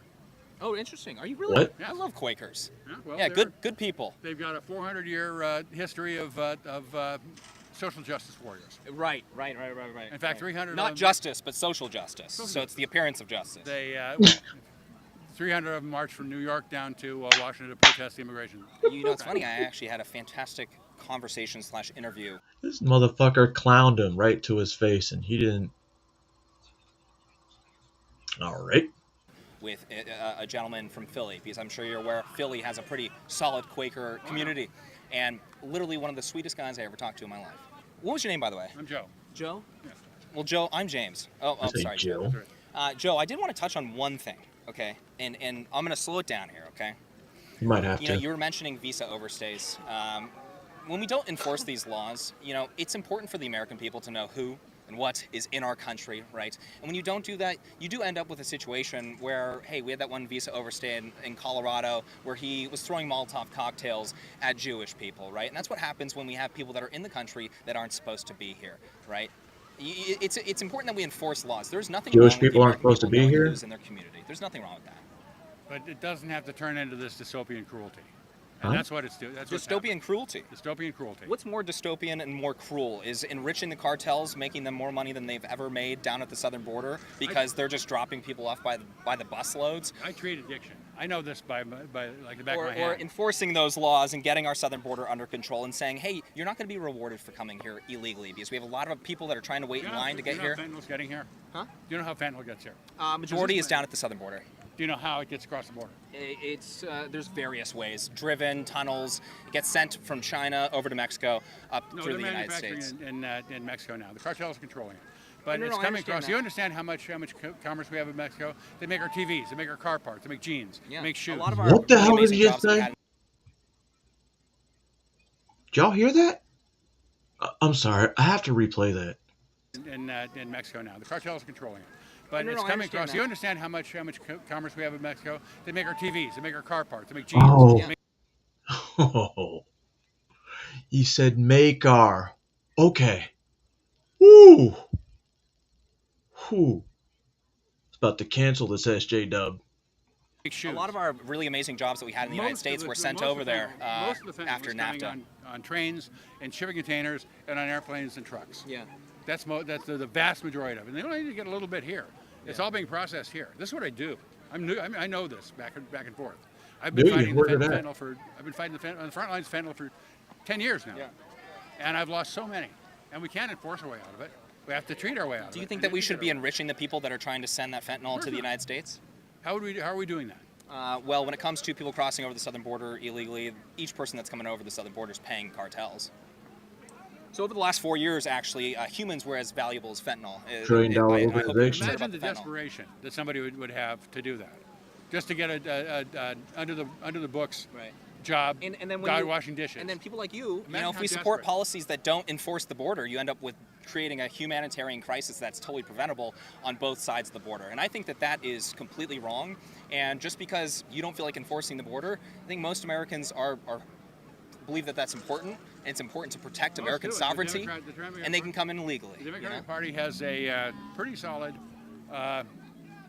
plan for immigration reform. What? Just open up the border. We saw it the last 4 years. no, It it was. is. It was. In fact, they were suing border states that were trying to You look Yep. this up. actually Look up. enforce the border. Remember You look- that? You look this up. You remember when they were suing border states? Yes. For trying to enforce You the border? remember when Trump told in 2016 or 17, after he got elected the first time, when he told the GOP in Congress to vote down the Democratic, because the Democrats had the House, 2016? to vote down and make it all, to fight the Democratic border reform, and it was good border reform. I'm sorry, what year are you talking about? You're talking about 2019 is what you're saying. Something like that. Nope.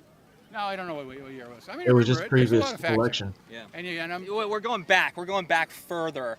So I was talking about the last 4 do you years think that where they he wants- gaslit the American people, saying that the border was under control when we had the What would worst you border think crisis in American history. If he got a third term, what do you think about that? He won't. I would not support that. Okay. What do you think if he didn't? Wait, what we did I gotta tell you about him? This is something. Hold on, we got to put that in the Department of Imaginary Concerns once again. Is most of the things that you don't like about him stuff that hasn't happened yet, but you think is going to happen? Well, you're just telling me about all the things that hasn't happened yet, like all these millions of evil people coming across the border, and they're doing such terrible things. I never said That- they're evil. that did I said happen. there are millions of evil people. This is not what I said. In some way. When they're coming here illegally. I mean, it's because you're enriching cartels, you're supporting human trafficking, child trafficking over the last 4 years, 400,000 unaccompanied That's something minors that's came already to the United happened. States. Do you even care about that? No, answer that question. Do you even care about that? If Honest we question. had a better, we want to support 400,000 children unaccompanied. That's not a problem to you. Yeah, I mean, it's a problem, and I'll tell you why it's a problem. I see it from a different crisis in the world. I see it from a different angle that you do. Yes, it's a horrible problem, and the reason it's a horrible problem is because there's some place that they came from that's so bad that their parents would let them go 4,000 miles unaccompanied. The overwhelming majority of asylees are economic asylees. They're not fleeing. They're not going through Economic. several They can't feed their kids. economic. Yeah, we can't just be the world's soup kitchen. Well, We're a most of them nation. work. We're a nation of laws. We're a nation of people. And it's amazing when people come in, but they do need to come legally, don't you think? We're also a nation that's going to send 200 fucking U.S. military service members to Israel. I forgot to mention that at the beginning. Yeah, we'll go over that tomorrow. Sure, I would agree with that. Okay. And I don't disagree with that. And we tried to build that up, but the Republicans put that down to make it look terrible. That's But not I'll tell you correct. what, This is not correct. What you're saying, Trump's- it's important that we can back up our claims, right? Or at least to some degree. And you don't need to know everything. We're not ChatGPT, right? You know what I mean? Like, we don't need to be ChatGPT. But back up that claim of you saying, Qatari Air Base. Trump sabotaged it. When? We'll talk about When? that too. Democrats opened the floodgates over the last 4 years. I can't let this guy to go look at my internet, but I will look it up for you because I know what happened, and I don't remember the time or the date, but I know what happened. Are you talking about 2014 when they were trying to push There it the is. Senate immigration bill? You're not talking about that? There was a bunch of extra shit in that bill that they were trying to sneak in. About 2019, where they were trying to basically build the wall, get funding to build the wall, offer Democrats, what was it? An extension on DACA recipients and all of that, protection for at least 5 years. Democrats rejected it because they didn't want to build a wall. I mean, there's no intention to protecting the southern border at all. There's been none. Democrats have shown no sign of wanting to do that at all over the last few decades. And now it's just full-on open border policy. I mean, isn't that?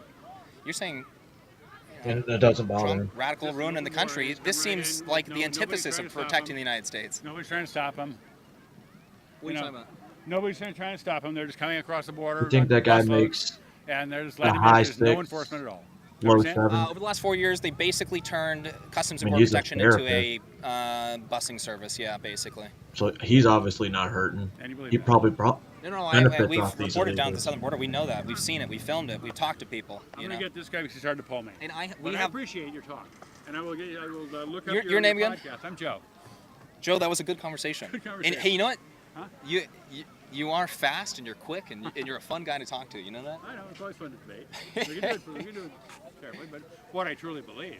Yeah. Oh, hey, last thought, and I'll let you Last take it thought. away. What I truly believe is that, and he's told us what they're going to do. The whole right wing has told us what they're going to do. They put it in Project 2025 and Oh, you're spread done. it out for everybody to see. And they've been following all that stuff. They've been doing it.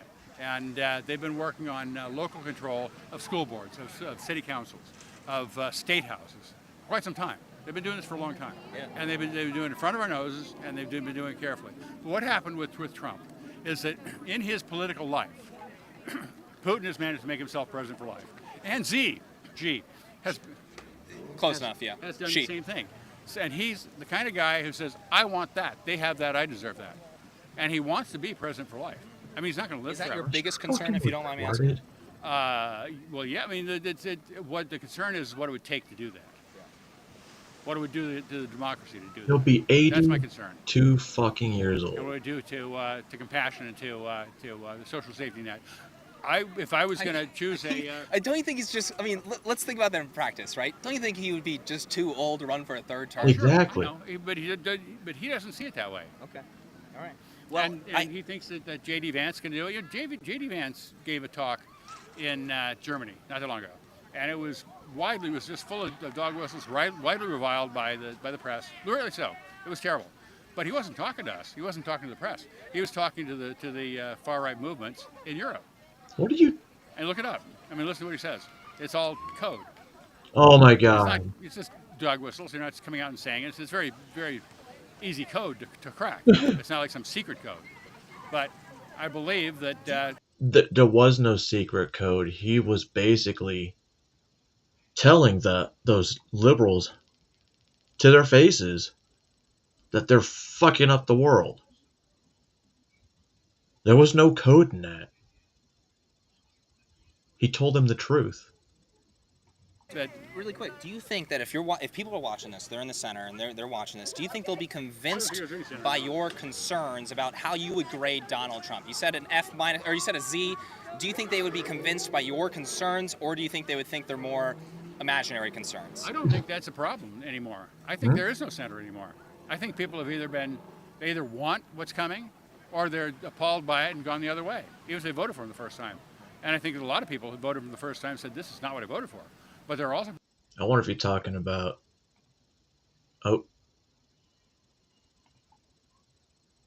that you have to vote blue or vote blue no matter who, vote red until you're dead. You don't have to completely fucking agree with the entire fucking political party. Right? There's a lot of shit I don't like about the Republican Party, which there's a lot I hate about the Democratic Party, which there's a lot. But there are stuff that I agree with, like liberals want to legalize marijuana. I'm all for it. What else do they like? Not really sure right now. A little too high for that. But now, for real this time. I'm not telling you how to think. Just telling you to think, and I just thought I'd play the last dummy for the day. So yeah, this is for real this time.